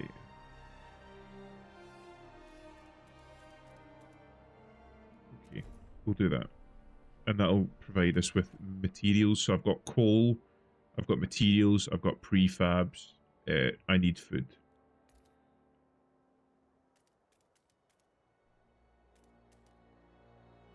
We'll do that then. What else do we need? Goods. I never found out what fucking goods was or how to get them. Objects are necessary for everyday life. Fail to meet them, demand causes crime and increase providing food. Produce goods at the industrial district and buildings or pass laws to make them more available. Okay, so I need industrial districts. So that's these. Output. It says it only makes prefabs though. Into prefabs or alright, so we can change them between like one or the other. I don't know where you're supposed to build this though. Like stuff's lit up, but do I place them inside the districts? I can't remember.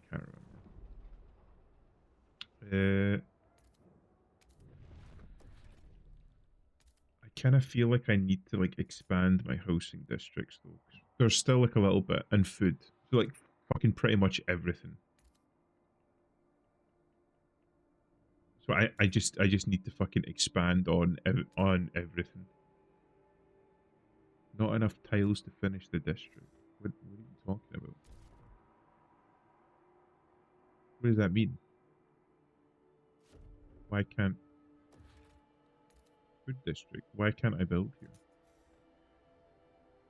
I don't understand. Do I just have to like further expand it?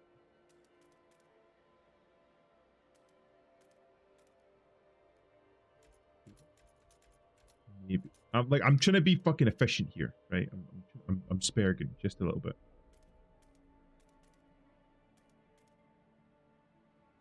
Trying to capture like as many as possible.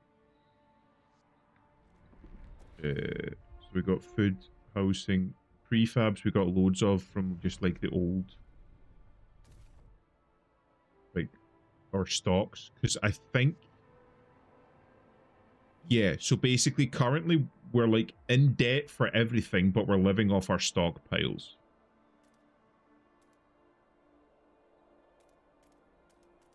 And these blue areas, from what I can tell, are like more efficient places to build housing districts. So I should try and aim for these areas when moving forward with housing, I think. So again, I'm like trying to future-proof a little bit here. Also, one of the areas that I kept fucking up on the original was not getting scouts out fast enough, because they are very important later into the game. So I need to start building that. It's good to have you back, old chap. It was a terrible fright to have you switched off. You're more than just a heat source to us, you know. To us, you're the symbol of what we should be. Unbending, unyielding fortitude. Maybe I'll stand so bold against the frost. The generator's revered and respected by the stalwarts. He like personified, or like what's the word for it? I don't think it is personified, but he's basically like turned the generator into like a living thing. So right, okay, so there's one there.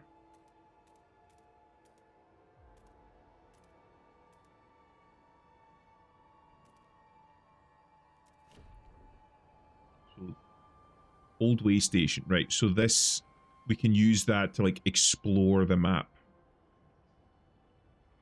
Expand and... Alright, fuck, I've completely forgotten about this shit. Expand. Am I expanding correctly? Or should I do here better? Maybe here's better. No. I was right the first time. There's a little bit more space here. I'll just do that. So I'm expanding. I need workforce for that, but they're all currently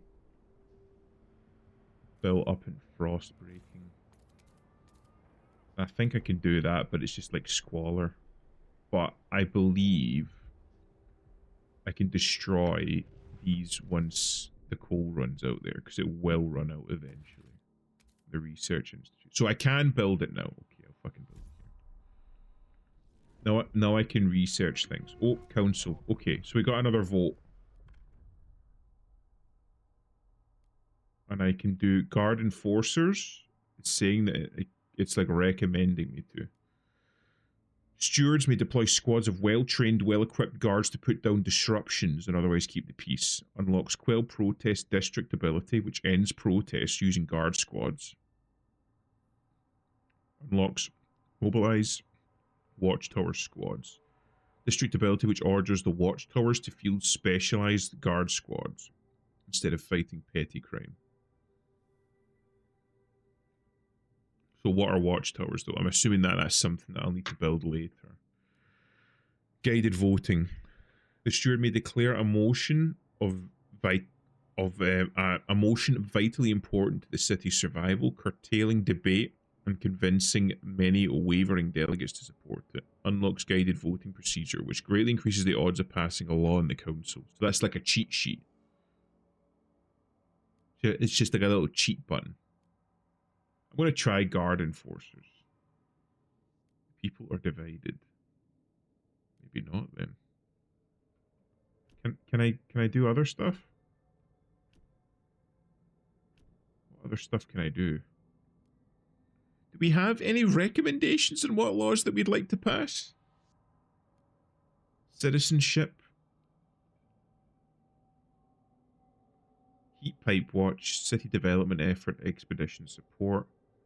So welfare, basic necessities, contagion, community service. Food additives, that's narwhal for his sawdust. Goods. So how we're going to be producing goods. Society, childhood. Alright, so that's like, do we send the kids to the mines or do we send them to school?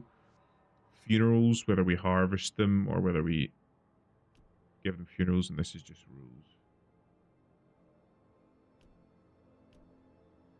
I have no idea. Do we do basic necessities? Again, I feel like I think this is supposed to be like the Book of Laws, so it's kind of a thing where like whenever you get the opportunity to do something in the Book of Laws, you take it because it's just a straight up buff. Rule laws require 2/3 majority to pass. Communities will vote based on their relations. In times of high tension, they will be more inclined to support you, giving you power. Okay. Maybe we just do this first. Something simple. Where are we going to put the kids? There are no rules that define responsibility for the care and education of children. Some are well cared for, while others are neglected. So we're basically trying to like kind of like homogenize how kids are treated. So we've got family apprenticeship. All children must work alongside one of their relatives so that they can learn a trade and continue the family tradition. So that's like more traditionalists. And you've got mandatory school guarantees all children have the skills and knowledge needed in the city. We will establish mandatory school program. I'm always one for schools. And the people seem to like schools more. And this is more a step towards reason. So research speed is increased. But heat stamps income per capita. Right, we'll do schools. We'll do schools. Right. And we can recruit people from the Twitch chat. So this is another opportunity to vote, as you will. I'll try my one again and see if it works. We got one, we got two. So 2 people have voted. And hail.mp3, thank you. I'll leave it for a minute or two for people to cast their votes. Democracy. I love democracy. I love the Republic. The attempt on my life has left me scarred and deformed. There was an incel chud fired at me from that warehouse roof.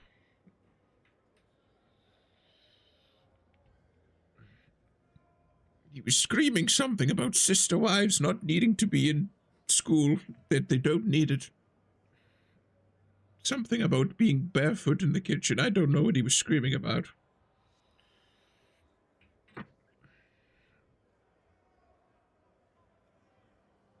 Is it just going to be fucking us two again? I want at least fucking one other person to make sure that it's not just fucking you and me. There, right, okay, we'll fucking take it. That's 3 people. We've got 3 people that voted. Now we will fucking know if this system actually works. And we'll need to fucking interrogate you as to what the third person actually did. Right. Going once. I think I got it to work, right? We'll fucking check.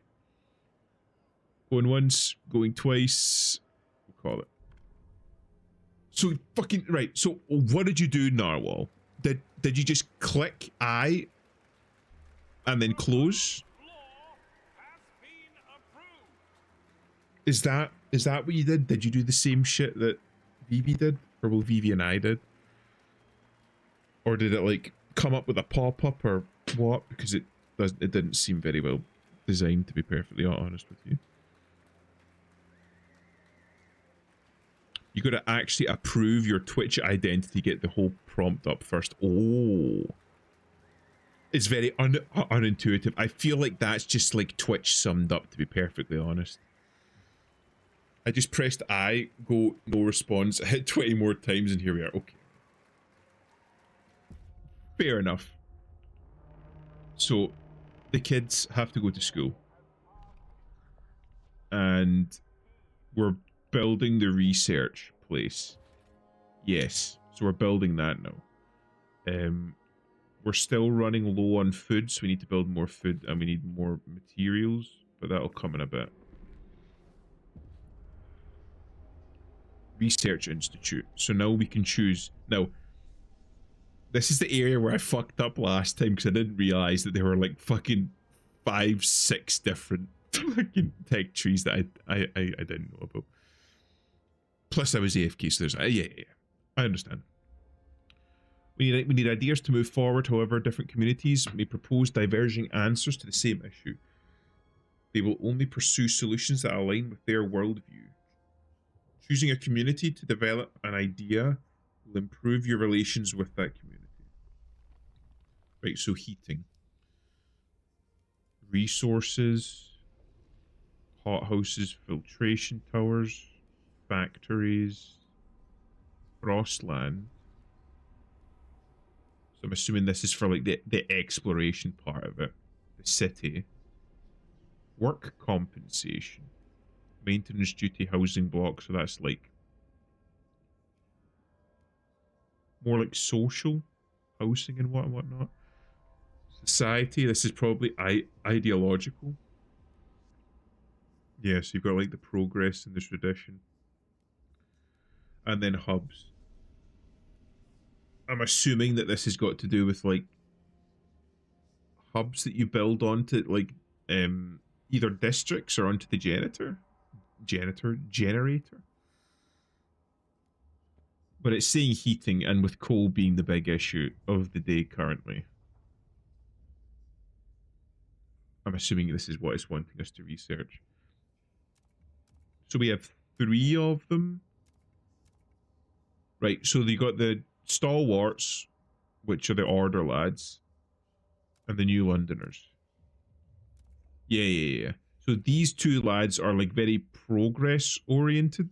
So they are wanting the more like technologically advanced one, where you've got the Frostlanders, which are more frugal and old fashioned. So they're going to be one like the more traditional, ecologically friendly. So the ecologically friendly is a dust coal mine. Mining operations where the residue coal dust is sucked up and compressed into briquettes to make maximum use of the resources. So 400 research, 150 coal output, and disease is slightly increased. Or, yeah, these are both the same. Blasting coal mine operation using explosive drilling to rapidly exploit coal deposits generates noxious fumes. So this requires less workforce and more coal output, but squalor is increased. And it requires more materials.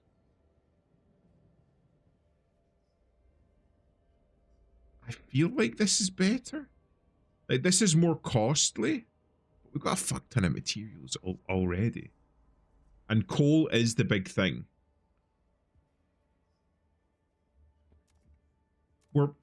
We're buying a technology for maximizing the amount of coal that we make, so we go for the one that gives us the more coal, I feel like. A small crowd gathers outside of the new research institute, arguing about how to exploit the last coal veins. The stalwarts and New Londoners wants to lean on machine-powered mining, but the Frostlanders would have us pursue a more frugal solution. They would never display such discord under the captain's rule. You have to choose to entrust with developing the idea. Alright, so we've already done that. Open up the tree and then close it again, because we've already done it. And this is coal, so we need more coal. But we don't have, well, heat stamps, so we don't have the money for it. So we'll fast forward a little bit. Another decision. Longing to join his wife in the beyond. 90 years old, 90 summers, well, winter's more like. I've had a good life, I guess. Well, I've had a life anyway. Not everyone in the old Queen Heath crew can stay the same. I'd always thought I'd be sharing my lady's grave now, but Pete's pressuring me to donate my body to the city. Apparently them doctors are using dead folks' skin to fix up frostbite or something. Can't they leave me alone? Haven't I been through enough? Oh, okay. So this is like them saying, like, you basically need to... Your next vote in the House of Commons should be on funeral services. So that'll be our next one. But what am I building next? Materials seems to be the big bottleneck, so maybe we do another extraction district. Although I do need to set up a logistics district. We'll do that later. Don't allow me to fucking forget. I need materials now because we're running out rapidly. Colder season hits. Next vote coming up rapidly. Imminently, even. How much do we need for an extraction? 600 workforce. So the workforce is the bottleneck here. Not money. I thought it was money. So this is prefabs, right? We can pause that for now. We don't need prefabs. What we need is materials. I kind of don't want to build here. We'll build here. It increases squalor, but some of you may die, but that's a sacrifice I'm willing to make. We'll do that. That'll do. And we got a vote, and we're voting on funeral rites. Did I pass over it? Nope. Society. Society. Right. So we've got harvesting funerals. Deceased will be harvested and their healthy body parts used to support city healthcare. Unharvested remains will be incinerated and the ashes transferred to relatives. So that'll increase research speed and reduce disease. For ceremonial funerals, bodies must be buried untouched after a traditional funeral. To show the proper respect to the departed, relatives must be allowed to mourn with dignity. And it seems like most people are in support of fucking harvesting funerals. And it increases research speed. I feel like this is probably the better one. So we'll do that. And we'll recruit the schizos. So I'll fucking vote. Just to make sure that it's working. That count? Right. And we'll do the same. We'll leave it for a moment. See who gets involved. I'm assuming it's just me and Vivi again.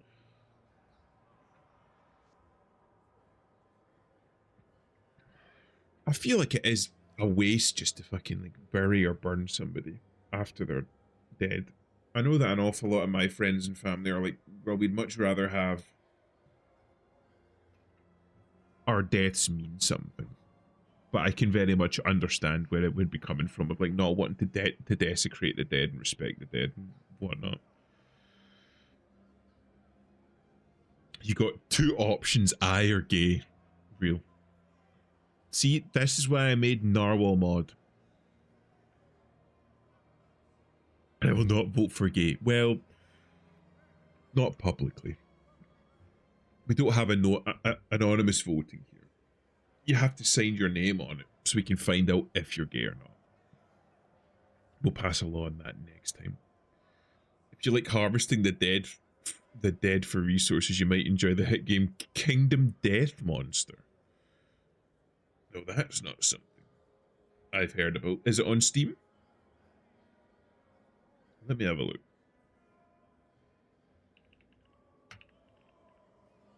Kingdom Death Monster.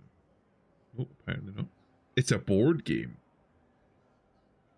I voted see you at the next council vote. A true politician. If anyone needs me, I'll be at the Parliament bar.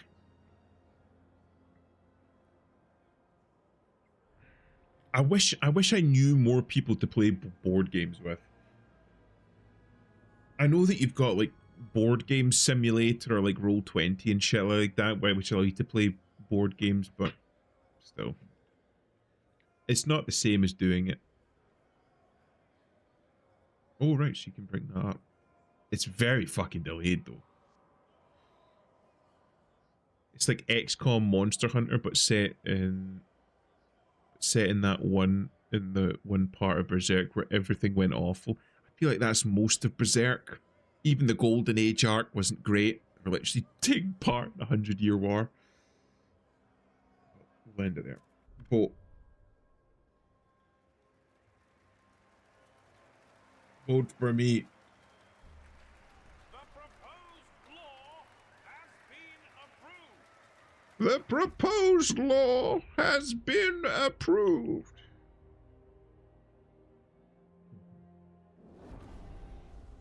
Blasting coal mine. So I think, yes. We don't have the workforce for it again. I think that we need When I say need, I do say need. Worker shifts. Factories. I don't know what to research. Hospital. Right, hold on. What are we having trouble with currently? Cold is not right, so we need a research that helps us with cold. Housing insulation. Asbestos lining. Fantastic. Oh, everybody agrees on this. Asbestos is. The setting of Kingdom of Death is there's no sun or stars, just darkness. The ground is made out of stone faces and humans are at the bottom of the food chain. Now manage a community and try and hunt the monsters to not die. You probably will. That sounds fucking metal. I'm going to be real. That sounds really cool.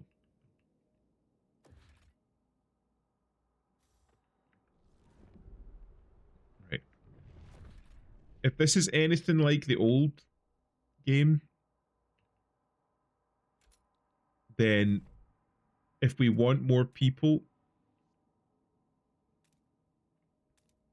then we're going to need to like, hold on. We're going to need to head out into like the fucking frozen wastes in order to try and find more people. So we'll do this and we'll set out. The captain's authority weakened, different groups started pulling the city in its own directions. New London grew overpopulated, whiteouts ruined expansion attempts, and now the coal is finally running out. Without heat and shelter, people will start freezing to death. Although the captain appointed you before passing, people are anxious, you're not up to the task. Prove them wrong.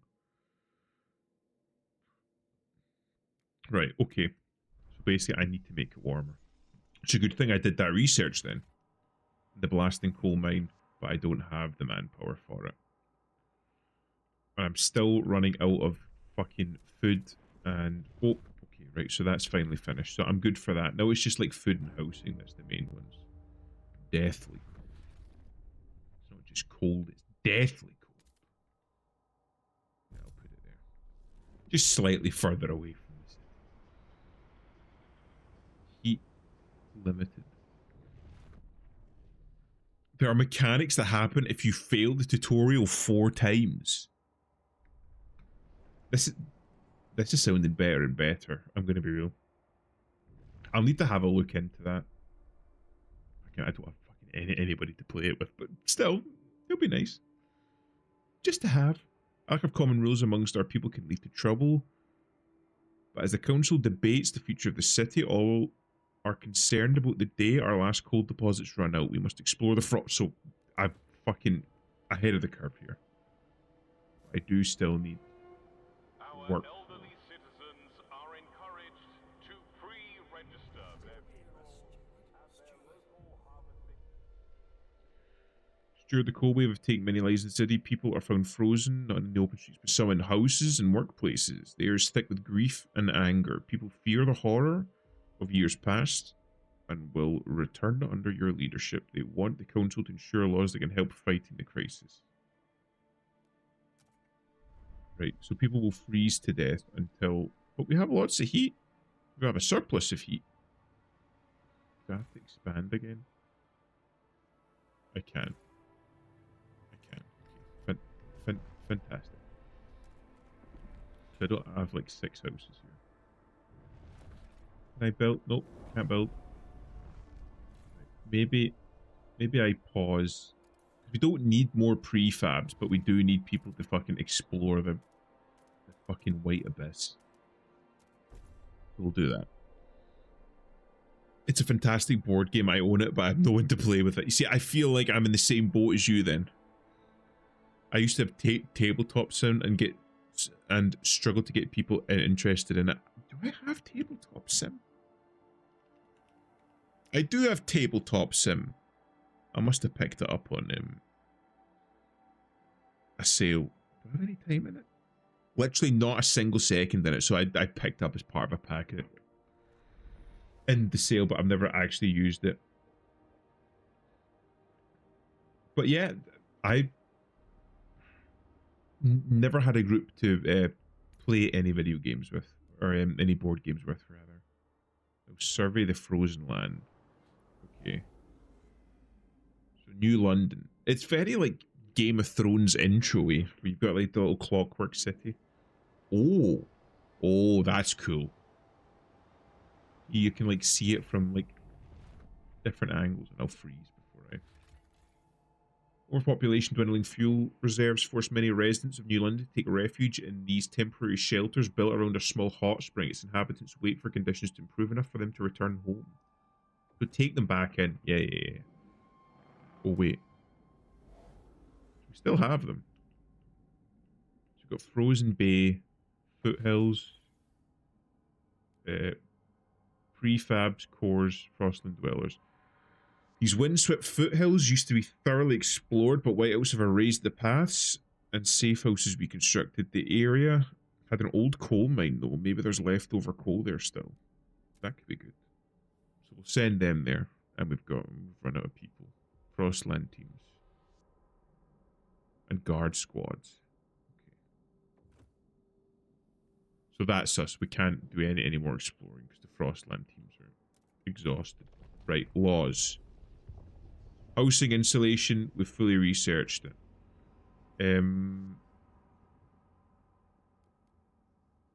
I saw those guard teams. So I'm thinking watchtowers, because they mentioned that in one of the order things that we needed watchtowers for it, right? If I press. So what's our problem? Crime,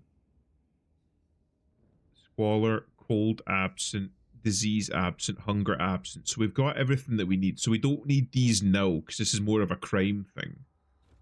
We don't need to reach for the oppression stick quite yet. I don't know what this does. Like, what's a communication hub? Broadcast stations airing public service announcement that keeps citizens aligned with the city's vision. Trust in neighbouring houses and districts increased. Fighting hub. Tension in neighbouring housing increases decreased. All right, so these are buffs that you can add. Right, okay, so those are buffs that you can add to district. Liberated youths. We're gonna literally make the fucking Hitler youth or some shit. I used to have a board game group, but COVID killed it. I know what that's like. I know an awful lot of people during COVID started up shit like fucking like Zoom quiz nights and stuff to kind of like take over for board game groups and like meetups and stuff.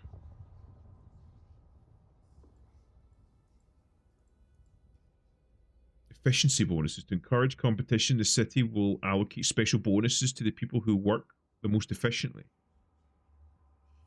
That just seems good then.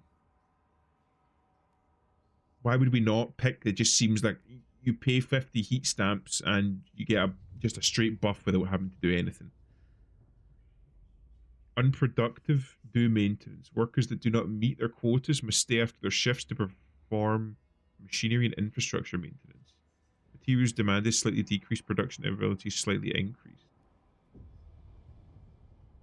So that seems even better. Housing block. Residents, so dense housing block. Residential tower providing compact shelter with low sanitation to the masses, keeping them off the streets and out of sight. Fantastic. Housing block. Residential tower designed to provide shelter to a large number of citizens in a limited amount of space. So these two are the same. Housing's not a massive thing yet. I think we just get that because that just seems like again, they're just good. They're just straight buffs. Why would I not pick those? Oh, we've got another council meeting. Anything jump out at you at what we want to push? What laws? Citizenship, community service. Voluntary, unfocused communal effort does not yield any significant gain to the city because we have no common rules. So it's basically what we're wanting to focus the city on. So that's focuses on heat service exemptions. Everyone must volunteer their time outside the city as needed unless they purchase an exemption from the city.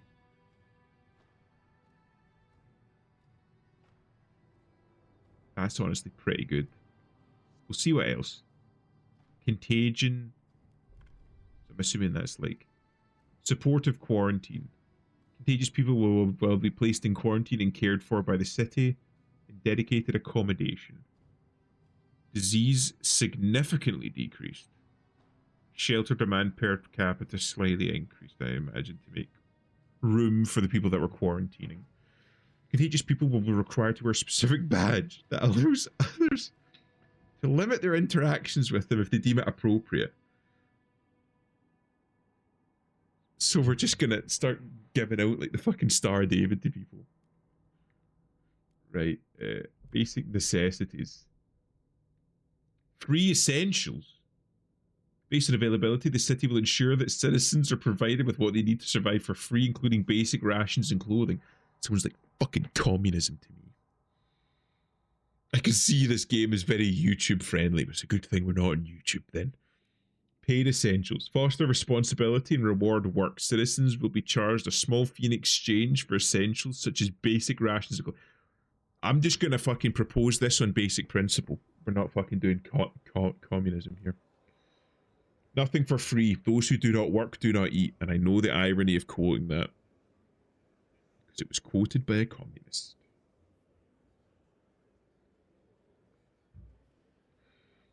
So we'll see.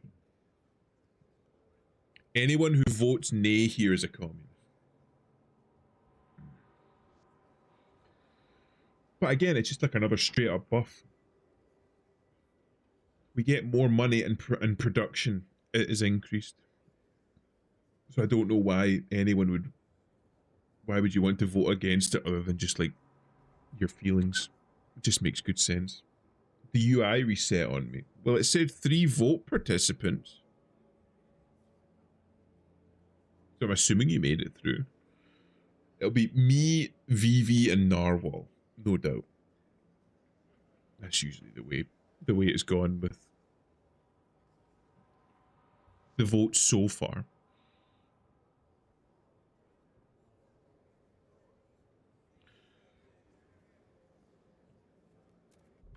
We'll end it there. Oh, fucking Narwhal's a communist.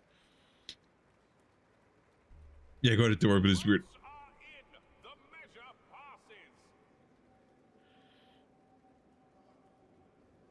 Narwhal's a filthy fucking communist.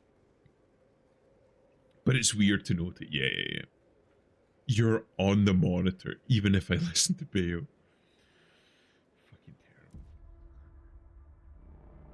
Mod status fucking revoked. Mods explode his penis. Bash his balls in with a brick. What are we running low on now? Right, that was fucking right. Okay, I need an industrial district. But I can't because we need a fucking massive workforce for that. Which I don't have. Maybe I built too much too soon. Oh, we've got teams. I don't have enough. Fuck. Okay. And we need housing as well. Oh, I've got a fuck ton of them back. Does it have to be built on anything? Processes material. Well, it's not showing up anything, so I assume that we just like place it close to the industrial shit. Maybe. Maybe. I have no idea. I'm still learning. And then I'm hoping that I can switch that from prefabs, which we've got a fuck ton of, to like consumer goods. Maybe. Anyway, back to do that. Well, I just fucking checked the Discord there. Is it Limalicious? Is she English? Do we know? She does a very good accent. Very good English accent if she's not. I've heard the name before, but I've never watched any of her stuff. More housing districts. That was the other one. I'm wanting to put it here.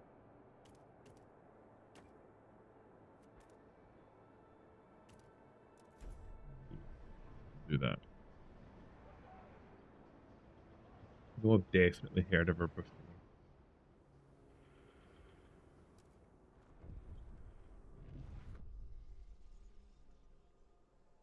The rabbit took the watch out of its waistcoat pocket. Haha, this rabbit's silly. Gotta ask teacher what a rabbit is. Reading's hard, but it's fun. Mabel says that it won't help her out in the Frostland. She wants to be a scout one day. Well, good luck reading them maps is what I told her. One day I'll write books myself. With plenty of princes and no snow. So this is like a thank you for putting the kids in school. Right, so can I swap? Yes. Yes. Oh, but food's taking a fucking massive hit. I think that we can just continue doing this. Right?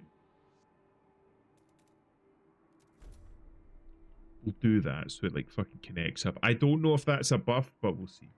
And hopefully that'll make goods production. So that's helped us a fair bit. Unproductive do maintenance based. And I'm just going to do this because it's just a straight up buff. It increases productivity. Why would I not do it? Steward, during routine medical examinations performed by the stalwarts, a small group of Frostlanders refused to be assessed. These checkups are relics of years past when a cough could endanger the city. That's gone now. We've adapted, one said. No point in continuing this invasion of privacy. The stalwart maintained that regular physicals help ensure the safety of our workers. It's vital we monitor our citizens' health, one foreman pushed back. We had epidemics in the past, we mustn't allow another one. Allow mandatory checkups, ban mandatory checkups. Now, me as like a fairly like libertarian, liberty first kind of a person, I would say fuck the mandatory checkups and let people like, if you're in pain and you're very obviously not healthy, trust people that they'll fucking come forward and say, I'm not healthy, can you give me treatment? And it would help keep in with the Frostlanders, I feel. And we kind of do want to like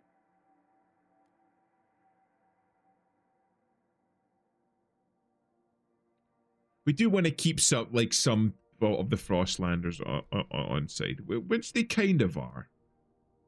But they're supporting us already, so yeah. We'll do that when we'll fucking throw it to the Frostlanders. We'll give them one. Oh, the population increased again. Steward, a new count reveals significant growth in our population in recent weeks. Some attribute the rise to an influx of settlers from the Frostland, others to births outnumbering deaths. Whatever the cause, we have adjusted our calculations of the city's needs to reflect the new numbers. Okay. So we need more housing now, which is good. Because I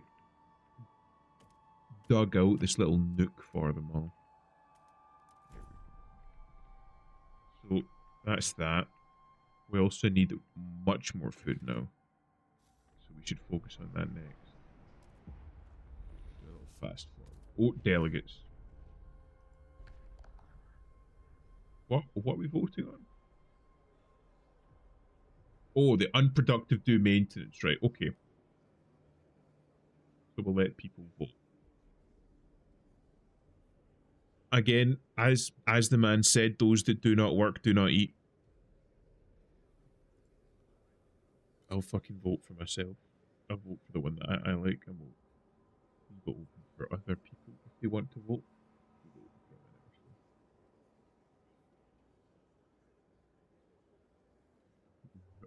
Opportunity to take a sip.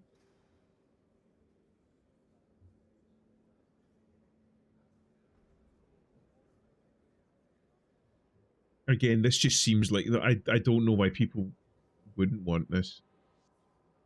Like, I feel like the only people that would not want this would be the lazy people. We'll call it there.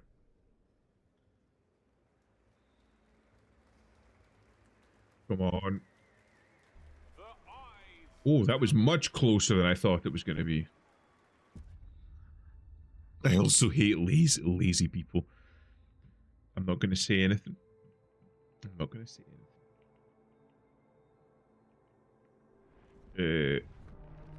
Shelter scarcity increased by blasting coal. He was growing. Nice, man. Requires heat stamps. Right, yeah, right. We'll wait for that. Can I turn these on now that we've got 8 extra people? Yes. Okay. And I think these are just prefabs. We need... Our stockpile's quite low. We have a surplus. Very difficult. Because it says we have a surplus, but we're actively losing. So I don't know what that means. I carried that vote. I saved your law, bitch. I'm sure you did, Jasper. Thank you.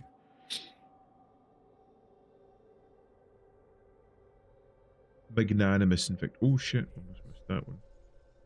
Steward people are increasingly arguing over the curriculum taught in schools. Some think we should reduce theoretical knowledge and provide more survival training. We're filling these kids' head with numbers and useless junk, complained an angry trapper. We ought to take them on field trips to hunt. Others argue the exact opposite. We need to teach children how to think, to come up with new solutions instead of perpetuating outdated practices, says an engineer.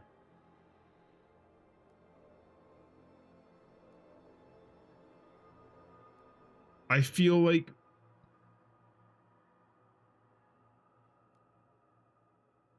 this increases research speed even more. Provides food instead. I feel like we need to go hard in on like progress. Oh, we're running out of coal? Or maybe we need to build more of those like blasting things. Are we actively building something? What are we actively building? Or are we not? Institute, housing, extraction district, logistics. Alright, so no, we don't. Colder season. We're doing fairly well, I think. Right, so this is about to run out. Okay. We'll put that back on hold and...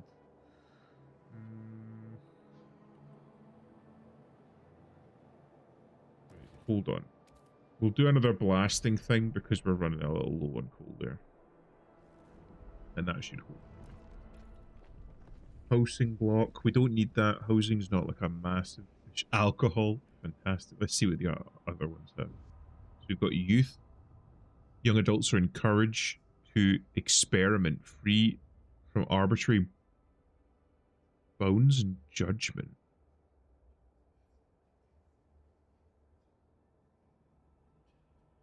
I don't like the sound of that. Are encouraged to experiment. I don't like that. I don't like what does that mean? That feels very Brave New World. Like we're gonna start fucking decanting kids. Shit, I fucking pressed it. Hospitals. Right, so squalor. Crime is minor. Medicine. So squalor's the issue. So how do we decrease squalor? City? Maintenance duty?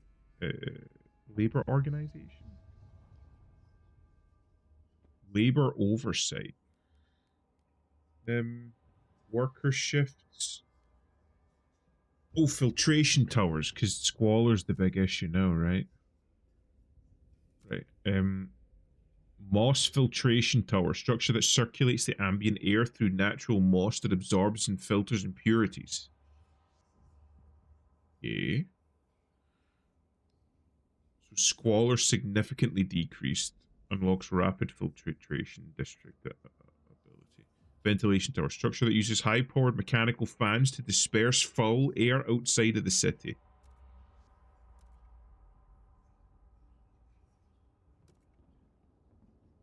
And these two, yeah, they're pretty much the same. So this requires a larger workforce, but it decreases squalor more and requires less heat.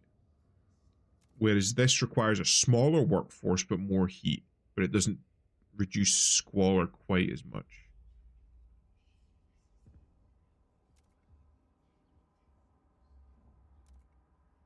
So again, I feel like we're doing this for the purposes of reducing squalor, and this reduces the most squalor. So I feel like we go for that.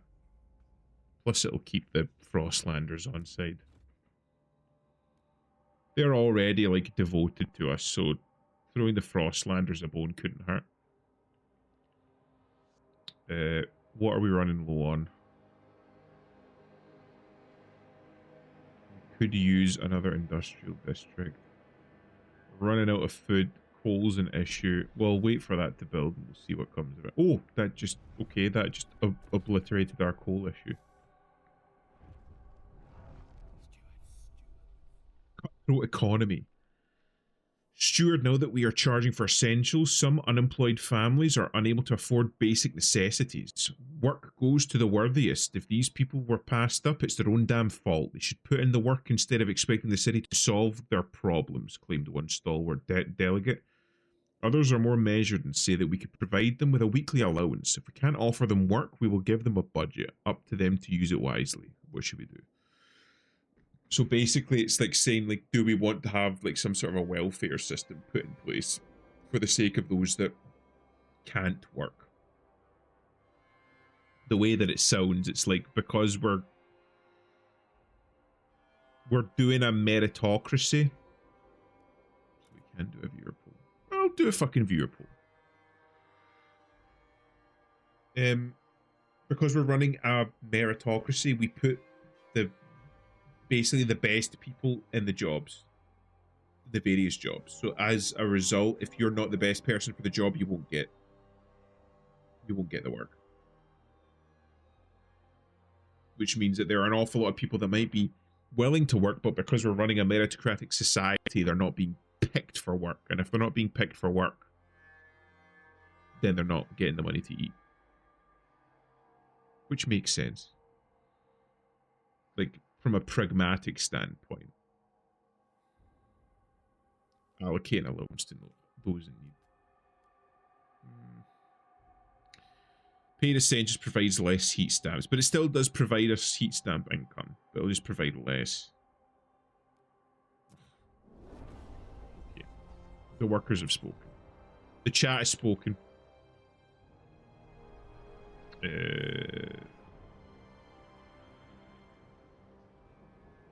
So, do we have that yet for the air filtration? No. The moss... Oh, shit. Moss filtration comes later.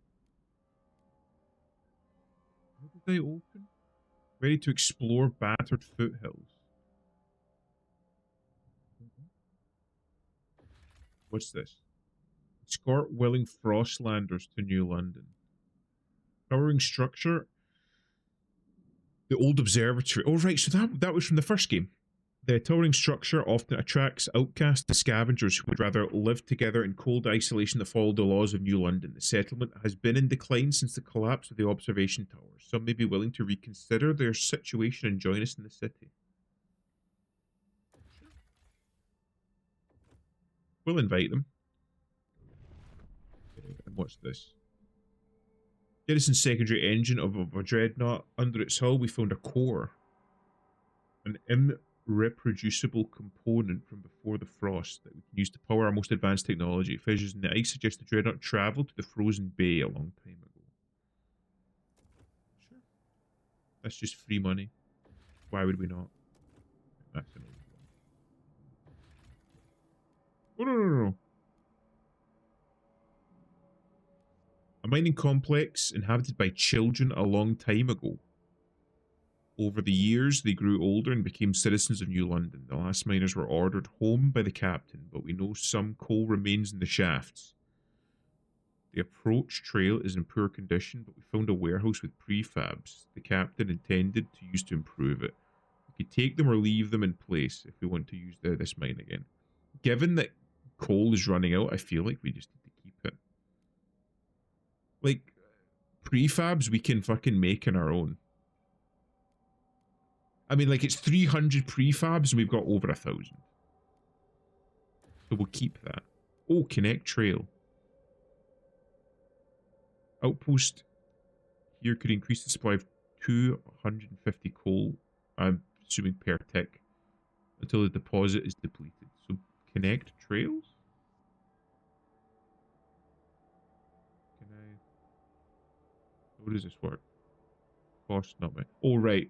Because we only have 5. Basically, we need to wait for the... We'll wait for them to finish and we'll come back to it a little later. But I'm assuming that we connect the trail to the city and then we can use that. Right, build more good. No, in fact, more food. How much food do we have? We have some food. We have none. So yeah, okay. So the goods are more pressing. So we'll try and build in another industrial district.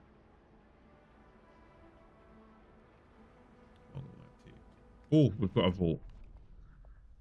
Oh, it's still in recess. 3 days. It just looks like it's finished. Yeah, okay. Do not complain about maintenance duty of Oh, the delegates. Okay, so... unproductive. Right, so this is work compensation. This is efficiency bonuses. So that's like those that work hard get a bonus, and that increases production efficiency. So, another vote. Right. Don't let that color your voting intention. But if you don't vote out, you're gay.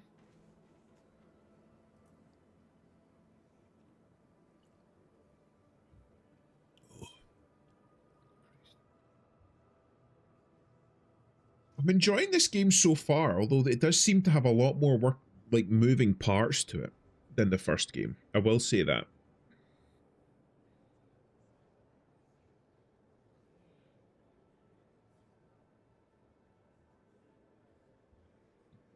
Oh. Right. We all good? Does everyone cast their votes that's going to cast their votes? We'll give it another 10 seconds.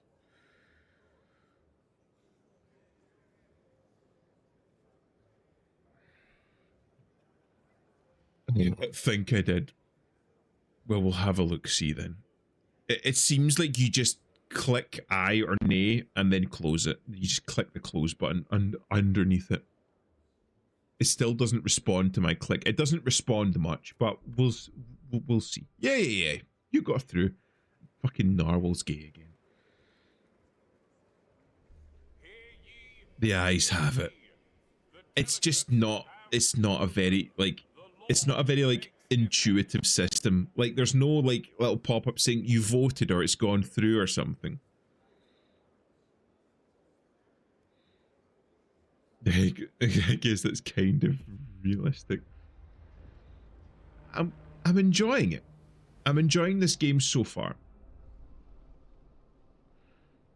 Daring to dream. For years, suggesting anything against the captain meant close scrutiny from the stalwarts, but despite the bullshit booming from their bloody speakers, we managed to find our own way. Keep to our principles, stayed frugal, put families first, watched out for our neighbours, and continued our traditions. Now we have a council, maybe it's time for us to stop dreaming and make a change.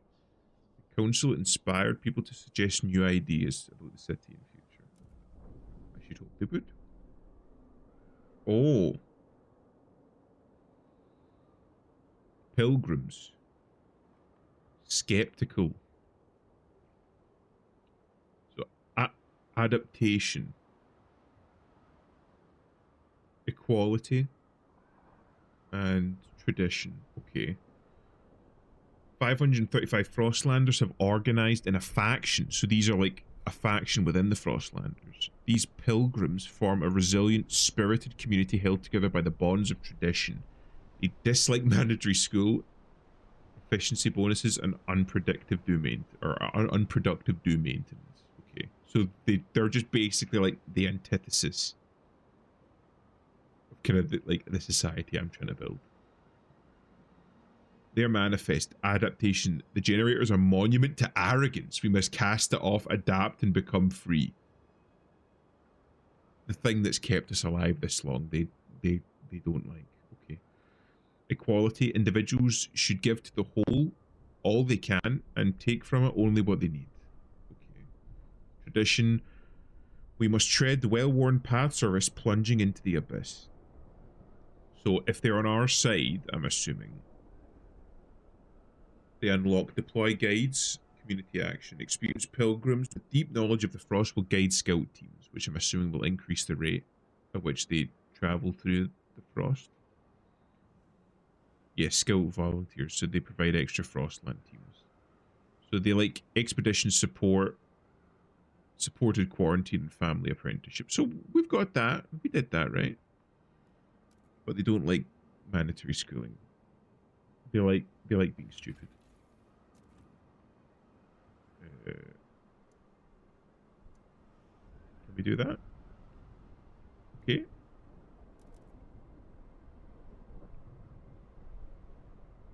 Right, so they're building the... Okay, right. So we need to wait for that. And when the trail is built, we'll be able to, like, move coal back and forth from that little outpost thing that we had.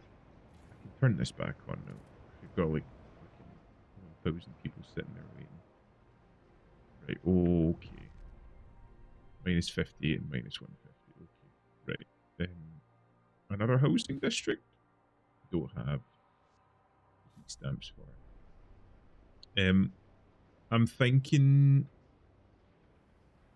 Yeah, okay, we just need to start building more of fucking everything, it seems. Heat's becoming an issue and squalor is becoming an issue. It's growing. Same for crime. We'll fast forward a bit. Abandoned mines. Okay, right. So that's giving us a constant supply of coal. Fantastic. Frozen Bay. Highlands. We don't have the frost teams for that. Come back later. We don't have enough frost teams for that. Okay. We need to wait for that to come back. Oh, so we need to build another... Right, okay. Requirement. So because we've got that mining outpost, 10 of our guys are permanently allocated to that outpost. So we've just lost 10 in exchange for the coal. So we need to build another logistics district, which will give us another 15. But we need to build it, I'm assuming. Yeah, on these things. Is there more? So there's one here. Okay. So we'll build it this one because it's a little bit closer.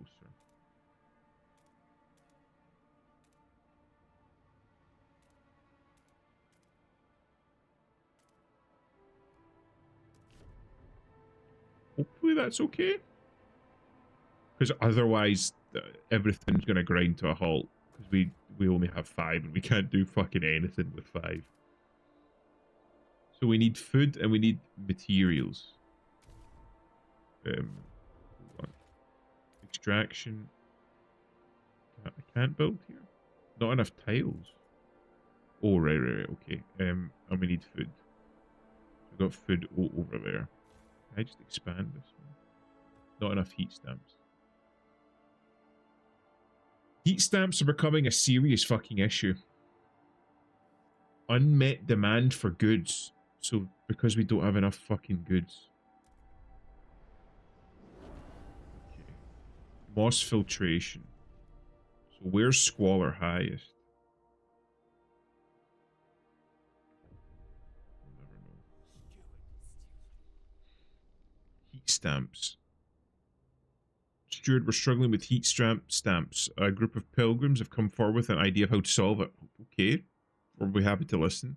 We should pass durable goods. Let us pursue it, and the city will benefit. Pilgrims looks with distrust at what other communities propose. They would surely appreciate getting behind their idea. Investigate the issue. Durable goods. 60 weeks to pass durable goods. What's durable goods?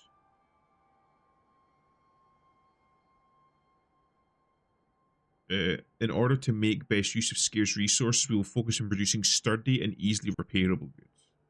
Oh, so just minimizing waste.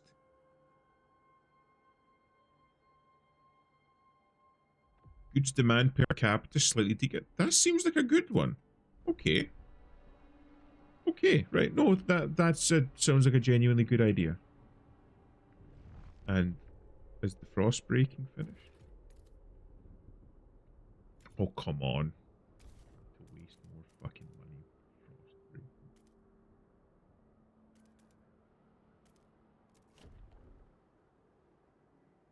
Right, so we got one here, and we'll do that one because it's closer instead of having to fucking start from scratch. We need more goods. Right, so we have none. We have no materials left whatsoever. Oh, hold on. We've got new technology. Waste management. What does this do? Alright, so that's squalor. We need more materials. So will this increase sawmills? This increases our materials output. What did the other one do? Fuck. Factories. So this increased prefabs and goods output, which is an issue, but we need materials first. So we'll do this one first. Massive sawmill in which frozen wood is cut into usable materials without undergoing any treatment, speeding up the process but exposing people to mold, spores, and fungi. So this is quicker. But increases the risk of disease. And then we've got mechanized sawmills. Massive sawmill loading frozen wood directly into mulching machines that separates the usable materials from waste byproducts. So this has a higher heat demand, but it just outputs more. Again, like, why would we choose this one that requires more workforce, produces less materials, and increases disease? This requires more heat, but still. I think we just pick that one. And that should help. I mean, we're doing fairly well so far. If I can ever get this fucking outpost built, the logistical district or whatever it's fucking called. What's this? Meritocracy. Good. I like meritocracy. And we don't have the heat stamps to fucking build a district anymore. God damn it. Stockpiles depleted. Steward, the stockpiles of materials the captain has gathered have run out. After so many years, our resources in the pit are growing barren. Current output would satisfy some of the demand, but problems will mount over time. We must reach for new deposits, otherwise the city and us will suffer. Okay. We can turn these. Oh no, they're already on. What does that mean? Oh, it's nearly depleted. That's not good. I just need more heat stamps. I need money. Here we go. And then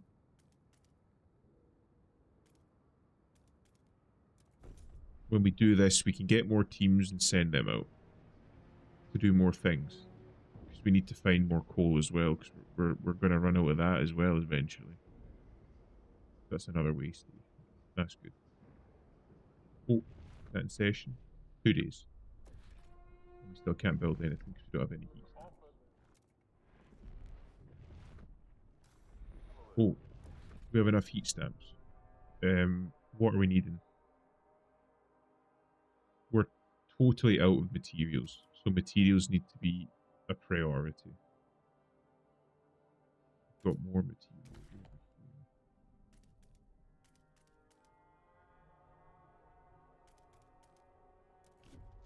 here. Do that, but that's going to use up. Yep, that's used up heat stamps. Oh, money. Warmer season. Demand decrease. So this is empty.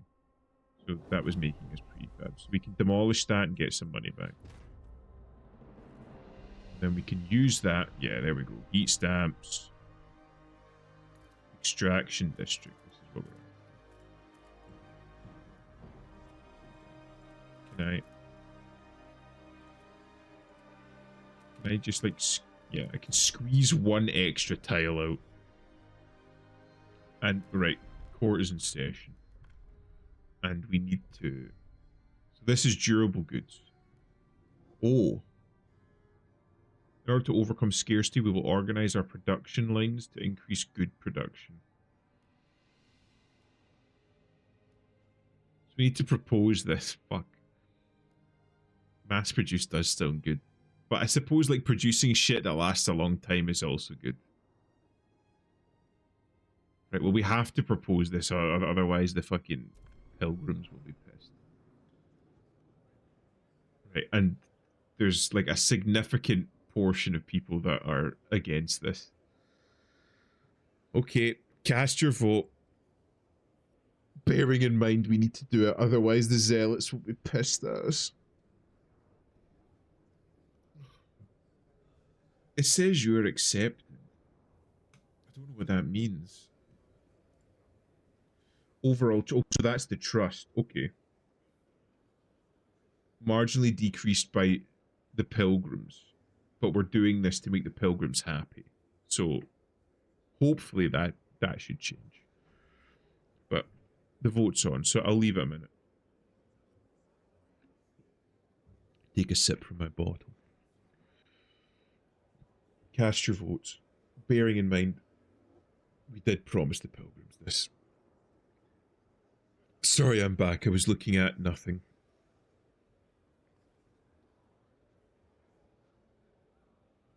I'll go after this because it's too... Fuck, it really is. Okay. I might end up playing for like another like half hour or something and then call it myself. Right. Last chance. Last round. Anyone who's going to vote, vote. And then we'll push on. I didn't realize it was so late. This is fun. It's very different from the first game. I vote Hitler. Based. No, I didn't say that. I didn't say that. Nobody heard me say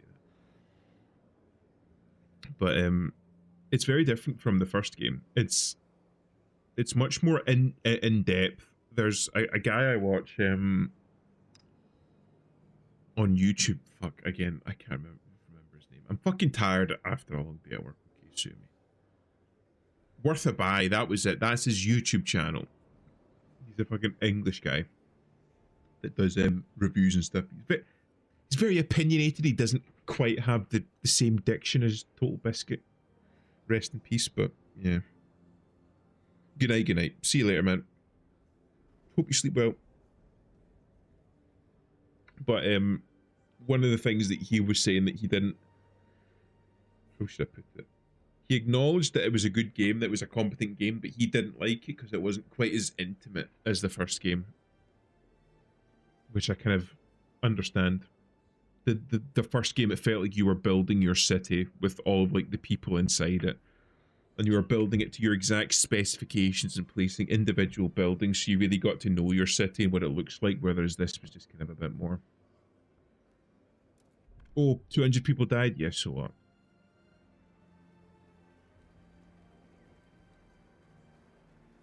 The votes are in. The measure passes. Nice. Relations with the pilgrims improve. Oh, so they like us now. We're doing pretty fucking well. We're like balancing pretty well. Sweeping the stairs of a shop. My first shop. Mine, that I earned off the sweat of my own back. I put my nose to the grindstone, I stayed focused, and I was rewarded. The city is slowly proving to be a haven for merit and hard work. Next, I'll buy out the shop around the corner. I'll expand. There will be an Ollie's outlet at every corner, mark my words. I'll show them my worth and I'll charge them accordingly. I like that. A man's reach should always exceed his grasp, and we need to encourage that. Yeah, okay, so we just explore new areas now, right? Over 30 years ago, the Imperial Exploration Company landed here to build the region's generators. A few hastily dismantled piers still stick out of the ice, faded, or a faded reminder of their short-lived purpose. I'll have a look here. We still have 10. We need 20. This is a brand new area. Okay. Back to the city. Now what are we needing? Right, food is becoming the issue. So we'll see if there's anything here that we can do. Hot houses. Bio-waste hothouse. Industrial-sized hothouses where organic waste ferments in large vats, fertilizing revolving shelves of crops. Okay. So you use basically bio-waste as fertilizer in these automated hothouses. Industrial-sized hothouse where chemical nutrients are injected into tubs of crop to accelerate their growth.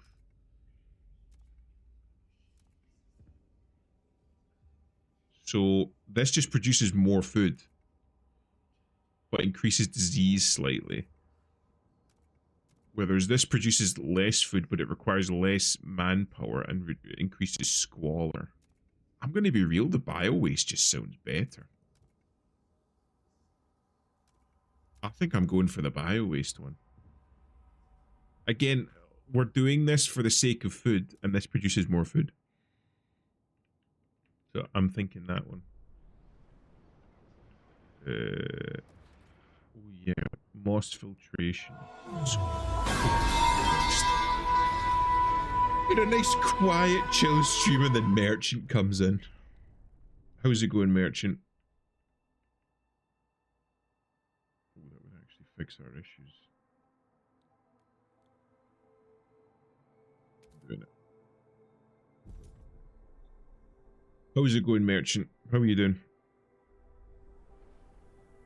All good, I hope. Just got back from Spoons. Very nice. Me? Oh, I'm not too bad. Fucking shattered as per usual. You're coming in towards the end of stream.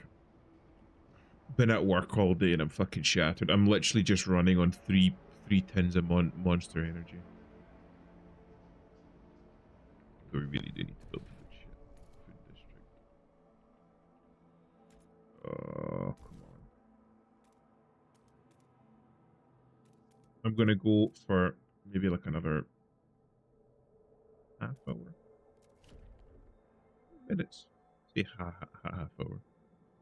Right, I did a fucking 14-hour shift yesterday taking the fucking piss. Aye, but were you paid for a 14-hour shift?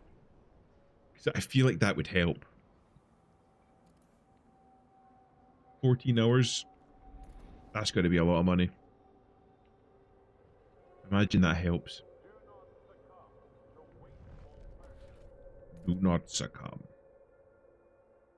Do not come. Do not come. More food. It's not frostbroken. It is fucking frostbroken. Why can't I build?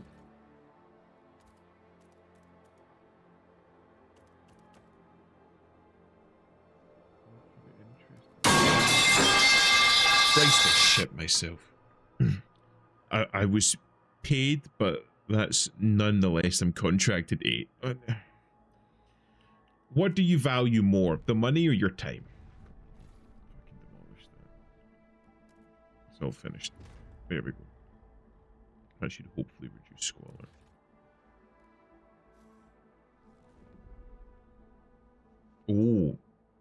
That sawmill was fucking insane. Bio-waste hothouse. I like that. Right. Overdue fix. Steward, some workers sent to do maintenance duty for not meeting their shift quota seem to be doing more harm than good. Look at this gearbox. They call that lubrication. Good for nothing, useless bunglers, the whole lot of them. Complained Stephen Shores, an experienced foreman who reported and repaired many such blunders. Someone ought to whip those foozlers into shape, I tell you, he went on. Hell, I'll do it for a small fee, obviously. Anyway, I'm going to be up at 6 tomorrow night. I value my time, if I'm being real. That's fair enough. I just wanted to pop in. Well, I appreciate it, Merchant. Thanks for stopping by. Again, I'm not going to be on for too much longer myself. Anyway. Thank you. Thank you for stopping by.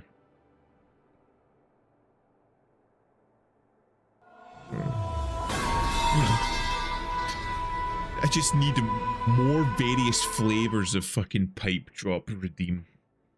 That just seems to be the trend.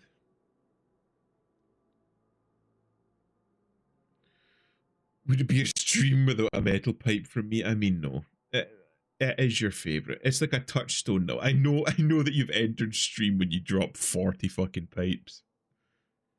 See you, Merchant. Good night.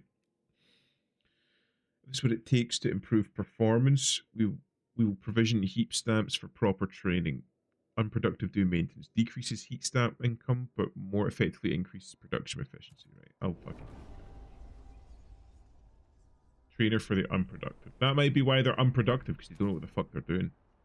There we go. Okay. Now we're fucking getting somewhere. Food, bio waste hot. We don't need that right now. Honestly, we're doing well. Maybe we just... Oh, hold on. Foundries. Well, we'll do factories, because that's the other one.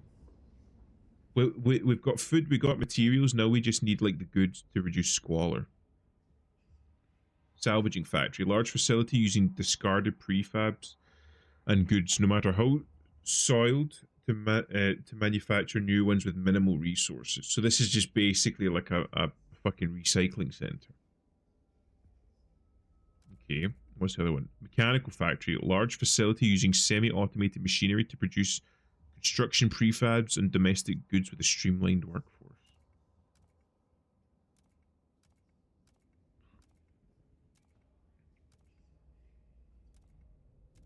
So they produce the same amount, but this requires less workforce, but more heat. But it's cheap. But this is cheaper to construct. Again, I feel like this is just the better option. Yeah, I feel like that's just the better option. It just costs less. Oh, do we have another one? Yeah, okay. We've got another law. What law do we go for?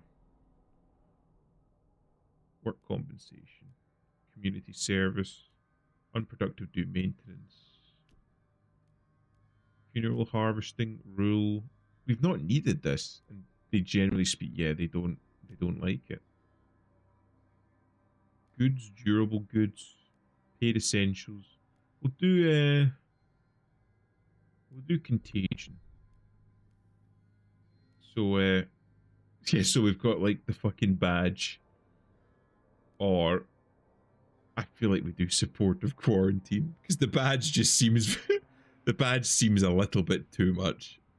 We'll do supportive quarantine, and we'll open it up to votes again. We'll do the usual.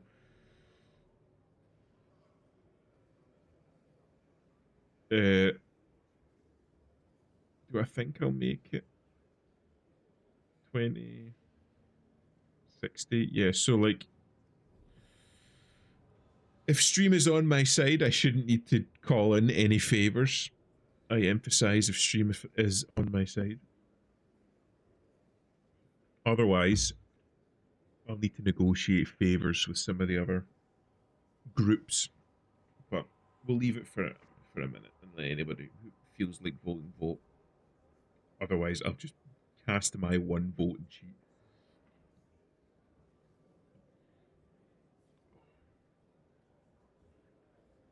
You know what? While I'm waiting,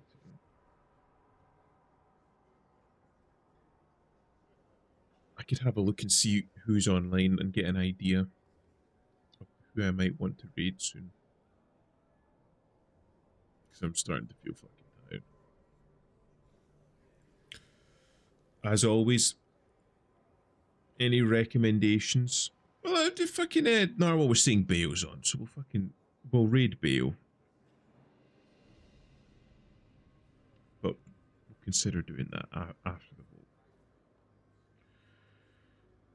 Right, we'll give it another 10 seconds. Anybody who wants to vote, vote now or forever hold your peace. I say stream for an extra 3 hours. Thank you for the follow, Gator. It's nice seeing you. If I could stream for another 3 hours, I would stream for another 3 hours. But it's coming up to 1:15 in the morning, and I've been up since 5:30. So I'm going on. No, in fact, I've gone past 20 hours awake. Oh, it's fucking not easy working. I tell you that much. It's not fucking easy. I have to wake up at 5:30 every morning and then commute into work. There we go.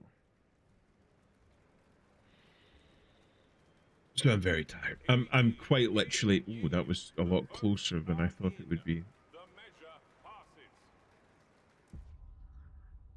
I'm literally running off of 3 monsters right now, and even there's only so much monster energy can do for a minute before things start falling apart.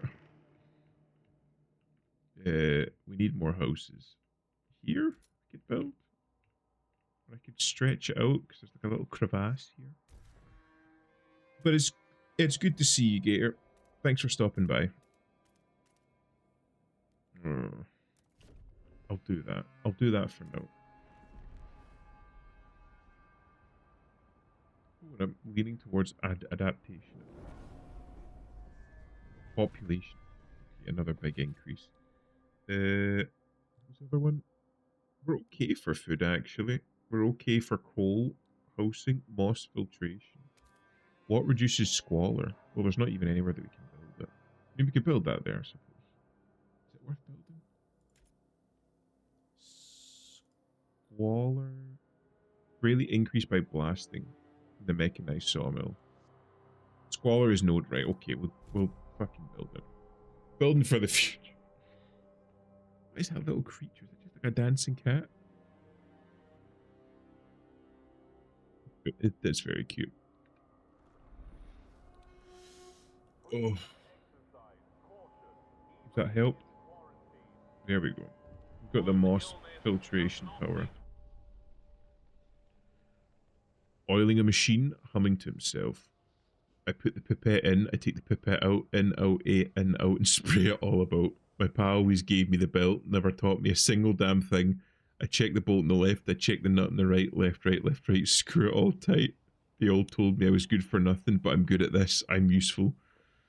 You agreed to have Stephen Chores train the unproductive, improving efficiency and giving them a new sense of purpose.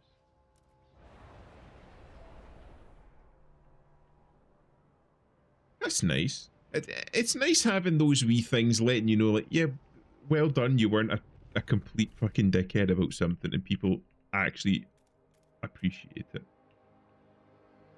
It's nice to be appreciated.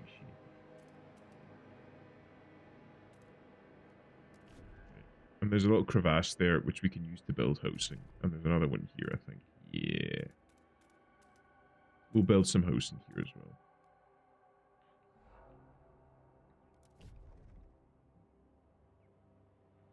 Right. Oh. Mechanical factory, right. We want to build that. So we'll save up 180 heat stamps.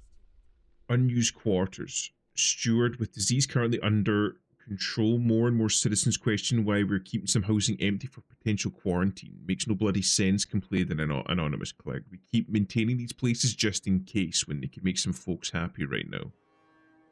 A mixed coalition of delegates agrees with the complaints and has drafted a new law which would deregulate the issue of the contagion altogether.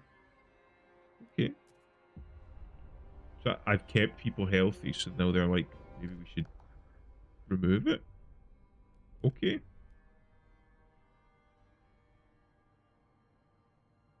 Okay, if that's what the people want. Right. We'll open up the floor to vote. To remove the quarantine, because apparently we have the healthiest city in the apocalypse. Disease absent, right, okay. So we just don't need it. And people are like, let us use the houses, which is fair enough. Cast your votes. As always, we'll wait a minute or two.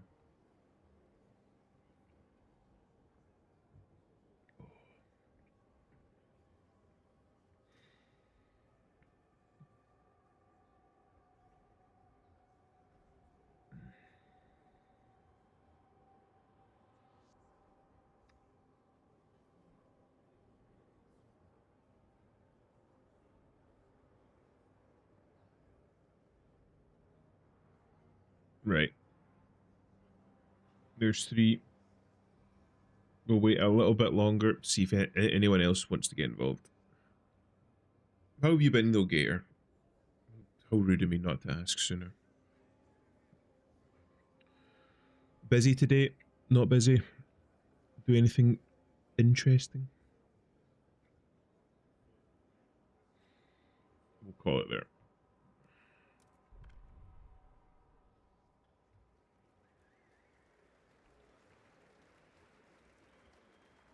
Hear ye, hear ye. Law passed. Fantastic. The measure passes. Well done, everyone. We did a democracy today. I've not slept since yesterday, as I did not bother going to bed after working overnight. Ah, I see. Pulled an all-nighter. What do we need right now? Housing is the big one. Housing and goods. But we got goods. What is it that you do for work, if you don't mind me asking? Logistics base, scout headquarters.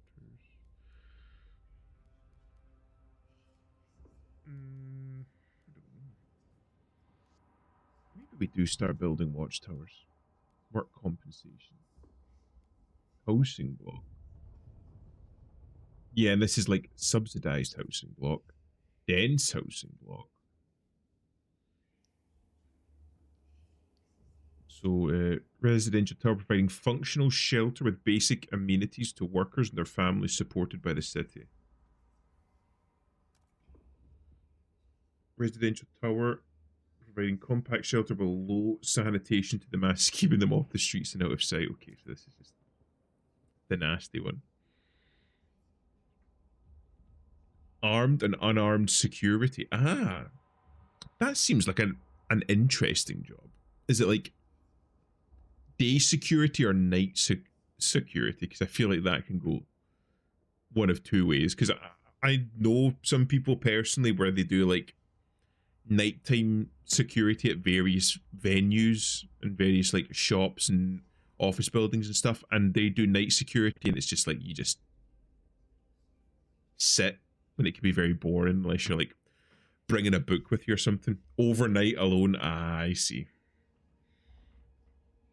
In Florida, I see. So you just got to literally fight off like fucking gators and crackheads for your shift that you just might wander inside the building.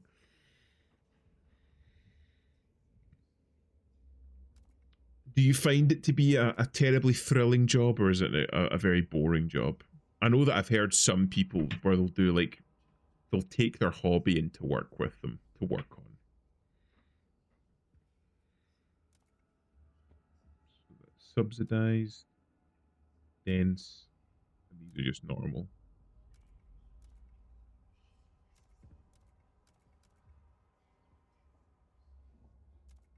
We just go for the normal one. That literally costs money to do. It doesn't do anything for us. Oh no, well it for 1 heat stamps it doubles the shelter.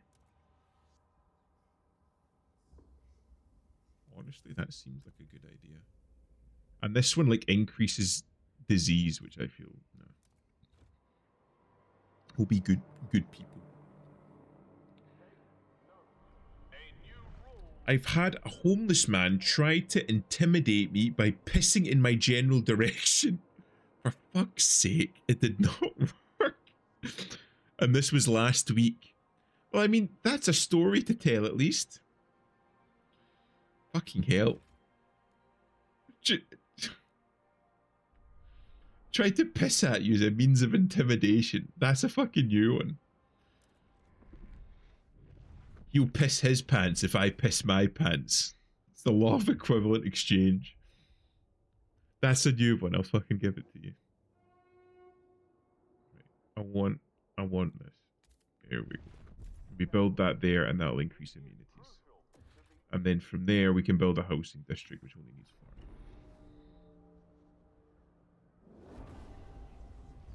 4. Subsidized housing blocks, so we can now build that onto others. Frost. I feel like we should start building this shit.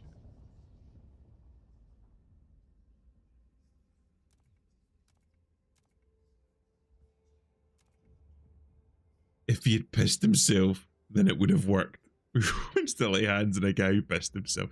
Well, that reminds me about like if somebody's trying to get into a fight with you and you don't want to fight the guy, one of the best things that you can do is just fucking pull your pants off and just start fucking approaching the guy.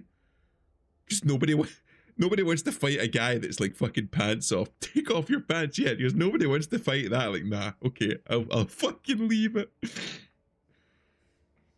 Just start acting fucking crazy. Just piss yourself in rage.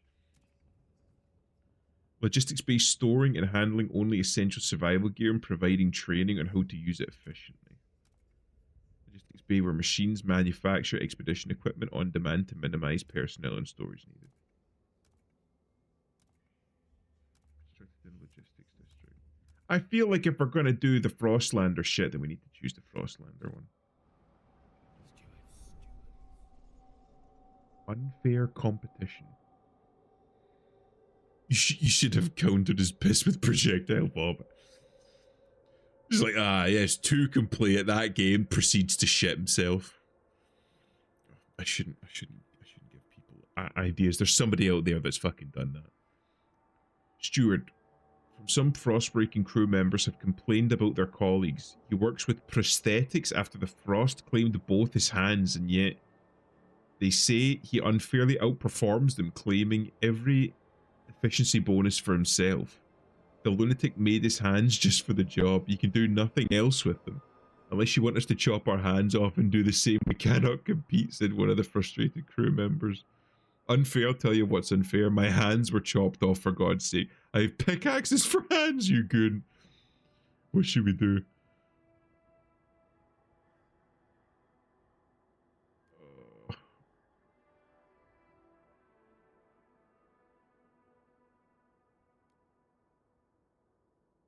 The guy lost both his hands and then proceeded to like make the most out of it. I feel like we can't fucking change the law just because somebody can't like work hard enough. I'll fucking open it up. We'll start a poll so you can vote on it. For me, I'm saying stay firm with the law. Just literally tell them to get good. I'm gonna stay firm with the law. I'm staying firm. I vote.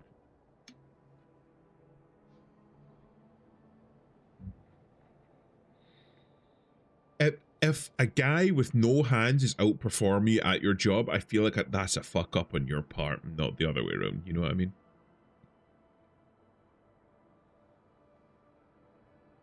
If you're literally being outperformed by a disabled man, I feel like that's quite literally the definition of a skill issue. But we'll leave it up for a moment or two. Oh, Christ. Yeah, I'm starting to feel the fucking tiredness sink in. Right, we'll give it another 10 seconds.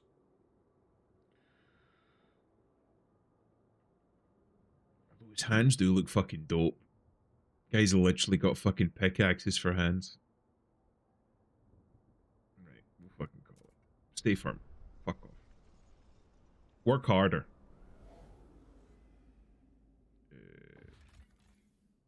The others. In a caravan nearby, we found disturbing sight bodies and sturdy Frostling gear, neatly laid side by side and left to freeze, with black oil markings over their eyes.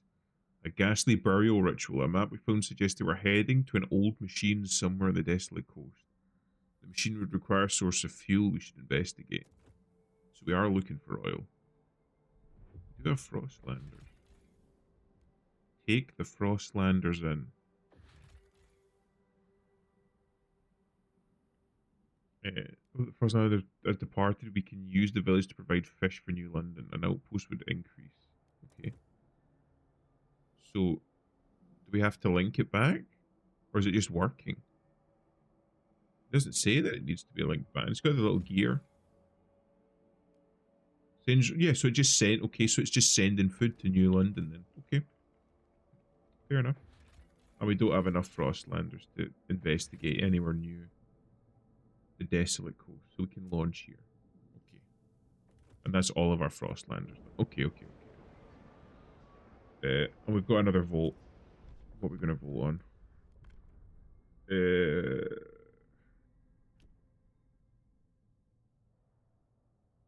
Community service. Or we'll do community service. What do we think? Service exemptions is a good one, because that would bring in more money, and we are having issues with money. Exploration time slightly decreased. Everyone must aid expeditions by helping them prepare for their journeys. Everyone must support the production of prefabs to help the expansion of the city. So we increase the amount of prefabs. Heat pipe watch. Everyone must inspect heat pipes in their places of residence. Spotting and fixing minor heat leakages around the city, so that increases or will decreases heat demand. Everyone must volunteer their time outside of work as needed unless they purchase an exemption. I feel like this is just good. I like this. Because we need the money.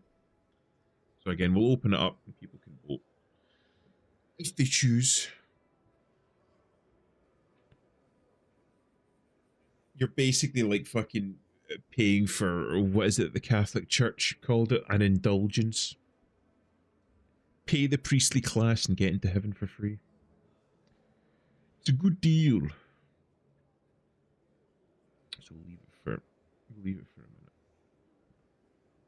So far, I think we've been doing fairly good at keeping like everybody on side. We're doing fairly well overall. We just need to like deal with our housing issue.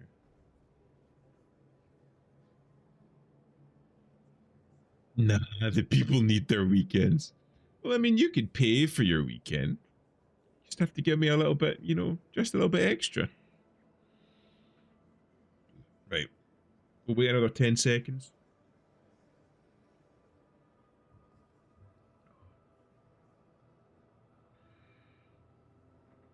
One of the other departments in the labs that I work at, I work in the virology department, so we don't have to do this, but there's a bacteriology department, and they have to come in over the weekend to prepare the bacteria that they're going to be using in the work on the Monday. So they have to come in and work over the weekends on a rota system. The virology department doesn't have to do that because the viruses that we have, we keep in suspension and we can freeze. So if we need virus, we can just literally reach into our freezers and take a vial out and use that. Going once, going twice. Oh, you scoundrel. You scoundrel, Lolly.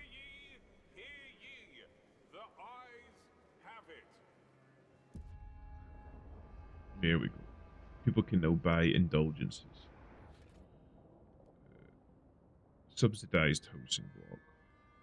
Okay. So we can buy that, and that provides 20 shelter, but we need more than 20. A law has passed in the council. Hear ye, a new law has passed in the council. Like, if we do this, can we avoid this? Yes. Creative use of game mechanics is not cheating. Christ, they need a lot of housing. Where was the other one? The crevasse, was it here?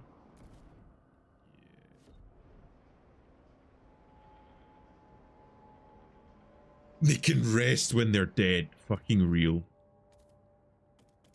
Our next technological advancement should be to invent monster energy. That way they can just work all the time. Or bang energy. Nah, because then we'd start having Kyles in the city. I don't think that's a good idea. Nobody wants Kyles in the city. Just fucking wall punchers. Not the best idea. Right. We'll fast forward that. Finish off these housing. If I can get all of like the resources. Right, hold on. Subsidized housing. So that provides 20 shelter. Where can I place this?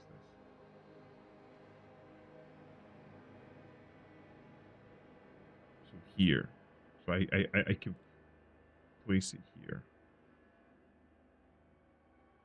So I'll place one here. Right.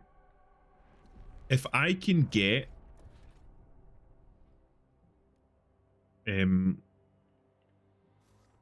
like everything to be in the green or close enough to in the green, I'll call that. I'll call that a success. How much do I need? 100. Right, there we go. Sorted. Snorted. And also they go in workplaces. Okay. Right. And that'll get us sorted for the housing. Downing his third glass of poteen. Damn them. Work more, you won't get anything. Work harder, you won't get anything. Work faster, you won't get a single damn thing. Why is my income tied to some lunatic's crazy efficiency? A man with literal pickaxes for hands. I simply can't work like he does. I just can't. We should be in this together, not against each other, damn city. Just fucking work harder, mate. That was right. Labor organization, not enough heat stamps. I'm too poor for technologies. But we're pretty much all in the green. I'm fucking happy with that. But we do need to find a more permanent source of fuel, though, which is an issue. Pickaxes for feet can be a proper compromise. It's true. You think that would work? You think if you just like walked along, you could have pickaxes for feet? We just start fucking having mechs. We just turned into the Mechanicum from 40k. I aspire to the purity of the blessed machine. Deposits running low. Right, okay, so we're running out of coal now. Steward, some of the coal deposits in this district will soon run out. Stalwarts and the New Londoners believe they can use explosives to access deeper veins of coal. Frostlanders say we should send children for missing ore in the tighter tunnels. Some did as kids themselves in the abandoned mine outpost and they survived unscathed. We should support any of these ideas to extend the deposit. We'll open it up. So we've got fucking immediately in with send the children into the mines. Access to lower levels with explosives. Available coal deposits will increase by 10%. Volunteer children, mostly from Frostlander families, will work in the new narrow tunnels. And this will increase the deposits by 15%. Are we sending the children to the mines? Oh, we've got 50-50 now. Okay. Are we sending them to the mines or not? Of course I picked that. Captain Pickaxes for feet. We got little Timmy, the boy that had both his hands and feet replaced with pickaxes. They need to know a hard day's work, and nobody worked harder than little Timmy Pickaxe. The human pickaxe. Right, okay. We'll send the children in. Fine. Fine. Fine. Subsidized housing block. So we've got enough for everybody. You know what? I think this is a good place to stop. We're in the green for everything. Squalor's a little bit, but it's minor. Same goes for. That is growing though, so we'll have to put another one of those towers up. But we're in a pretty good spot, I feel. So I think we'll call it here then. We'll find someone else that we can raid. Do we have any recommendations from anybody? Otherwise, I'll probably raid Bayo because I believe Narwhal's in there with him at the moment. So we'll send them Bayo's way. Or there's Cyanica. She's good. She's playing some Sea of Thieves.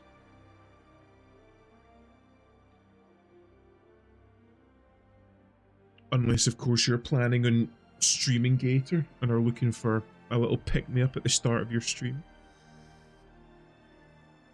The Spoony Bard. I'm unfamiliar with the Spoony Bard. Let me have a look.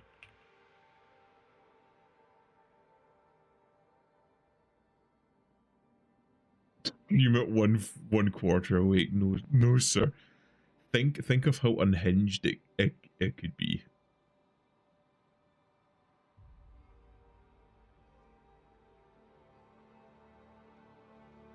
Post the link to the Spoony Bard in chat, and I'll send a raid their way. I'm happy to raid pretty much anybody.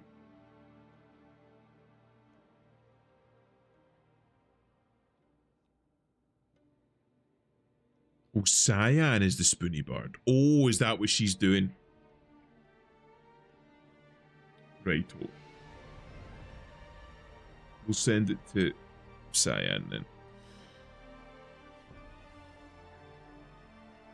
She was a bard in a VTuber D&D game I did way back when I first started. Oh shit, you do fucking VTuber D&D campaigns? That's fucking cool as shit.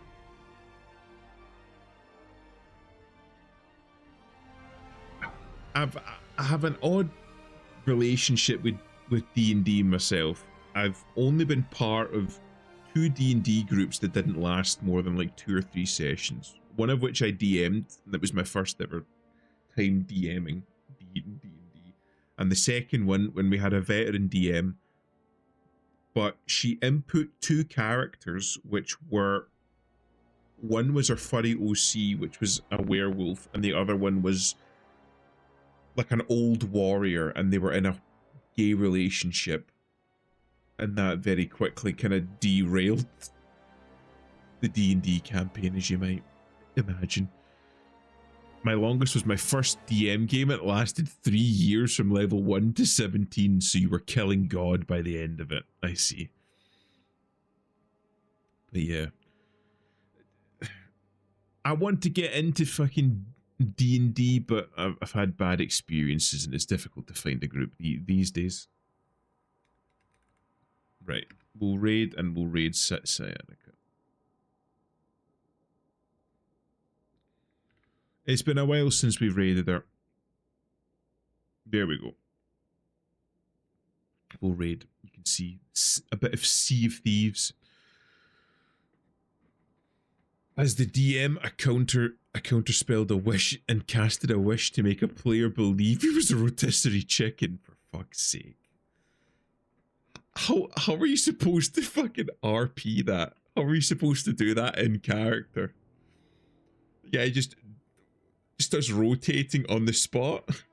Guy just drops to the floor and proceeds to get consumed by like the wildlife. But anyway, we'll call it here. I'm absolutely fucking shattered. A man through the spin cycle. I mean, it might work. We'll give him inspiration if he if he convinces us, if he does a convincing impression of a rotisserie chicken. But anyway, we'll raid into Cyanica. Thanks very much everybody for coming. I'm thoroughly enjoying Frostpunk 2, so I might, well, I'm definitely going to be playing some more off stream, but I might play some more on stream depending on how things go. I'll leave you in Cyanica's capable hands for now. Thanks very much, Gator, for showing up, as well as Goofy Lolly and all the rest of you. And I'll see you probably tomorrow when I do some more streaming.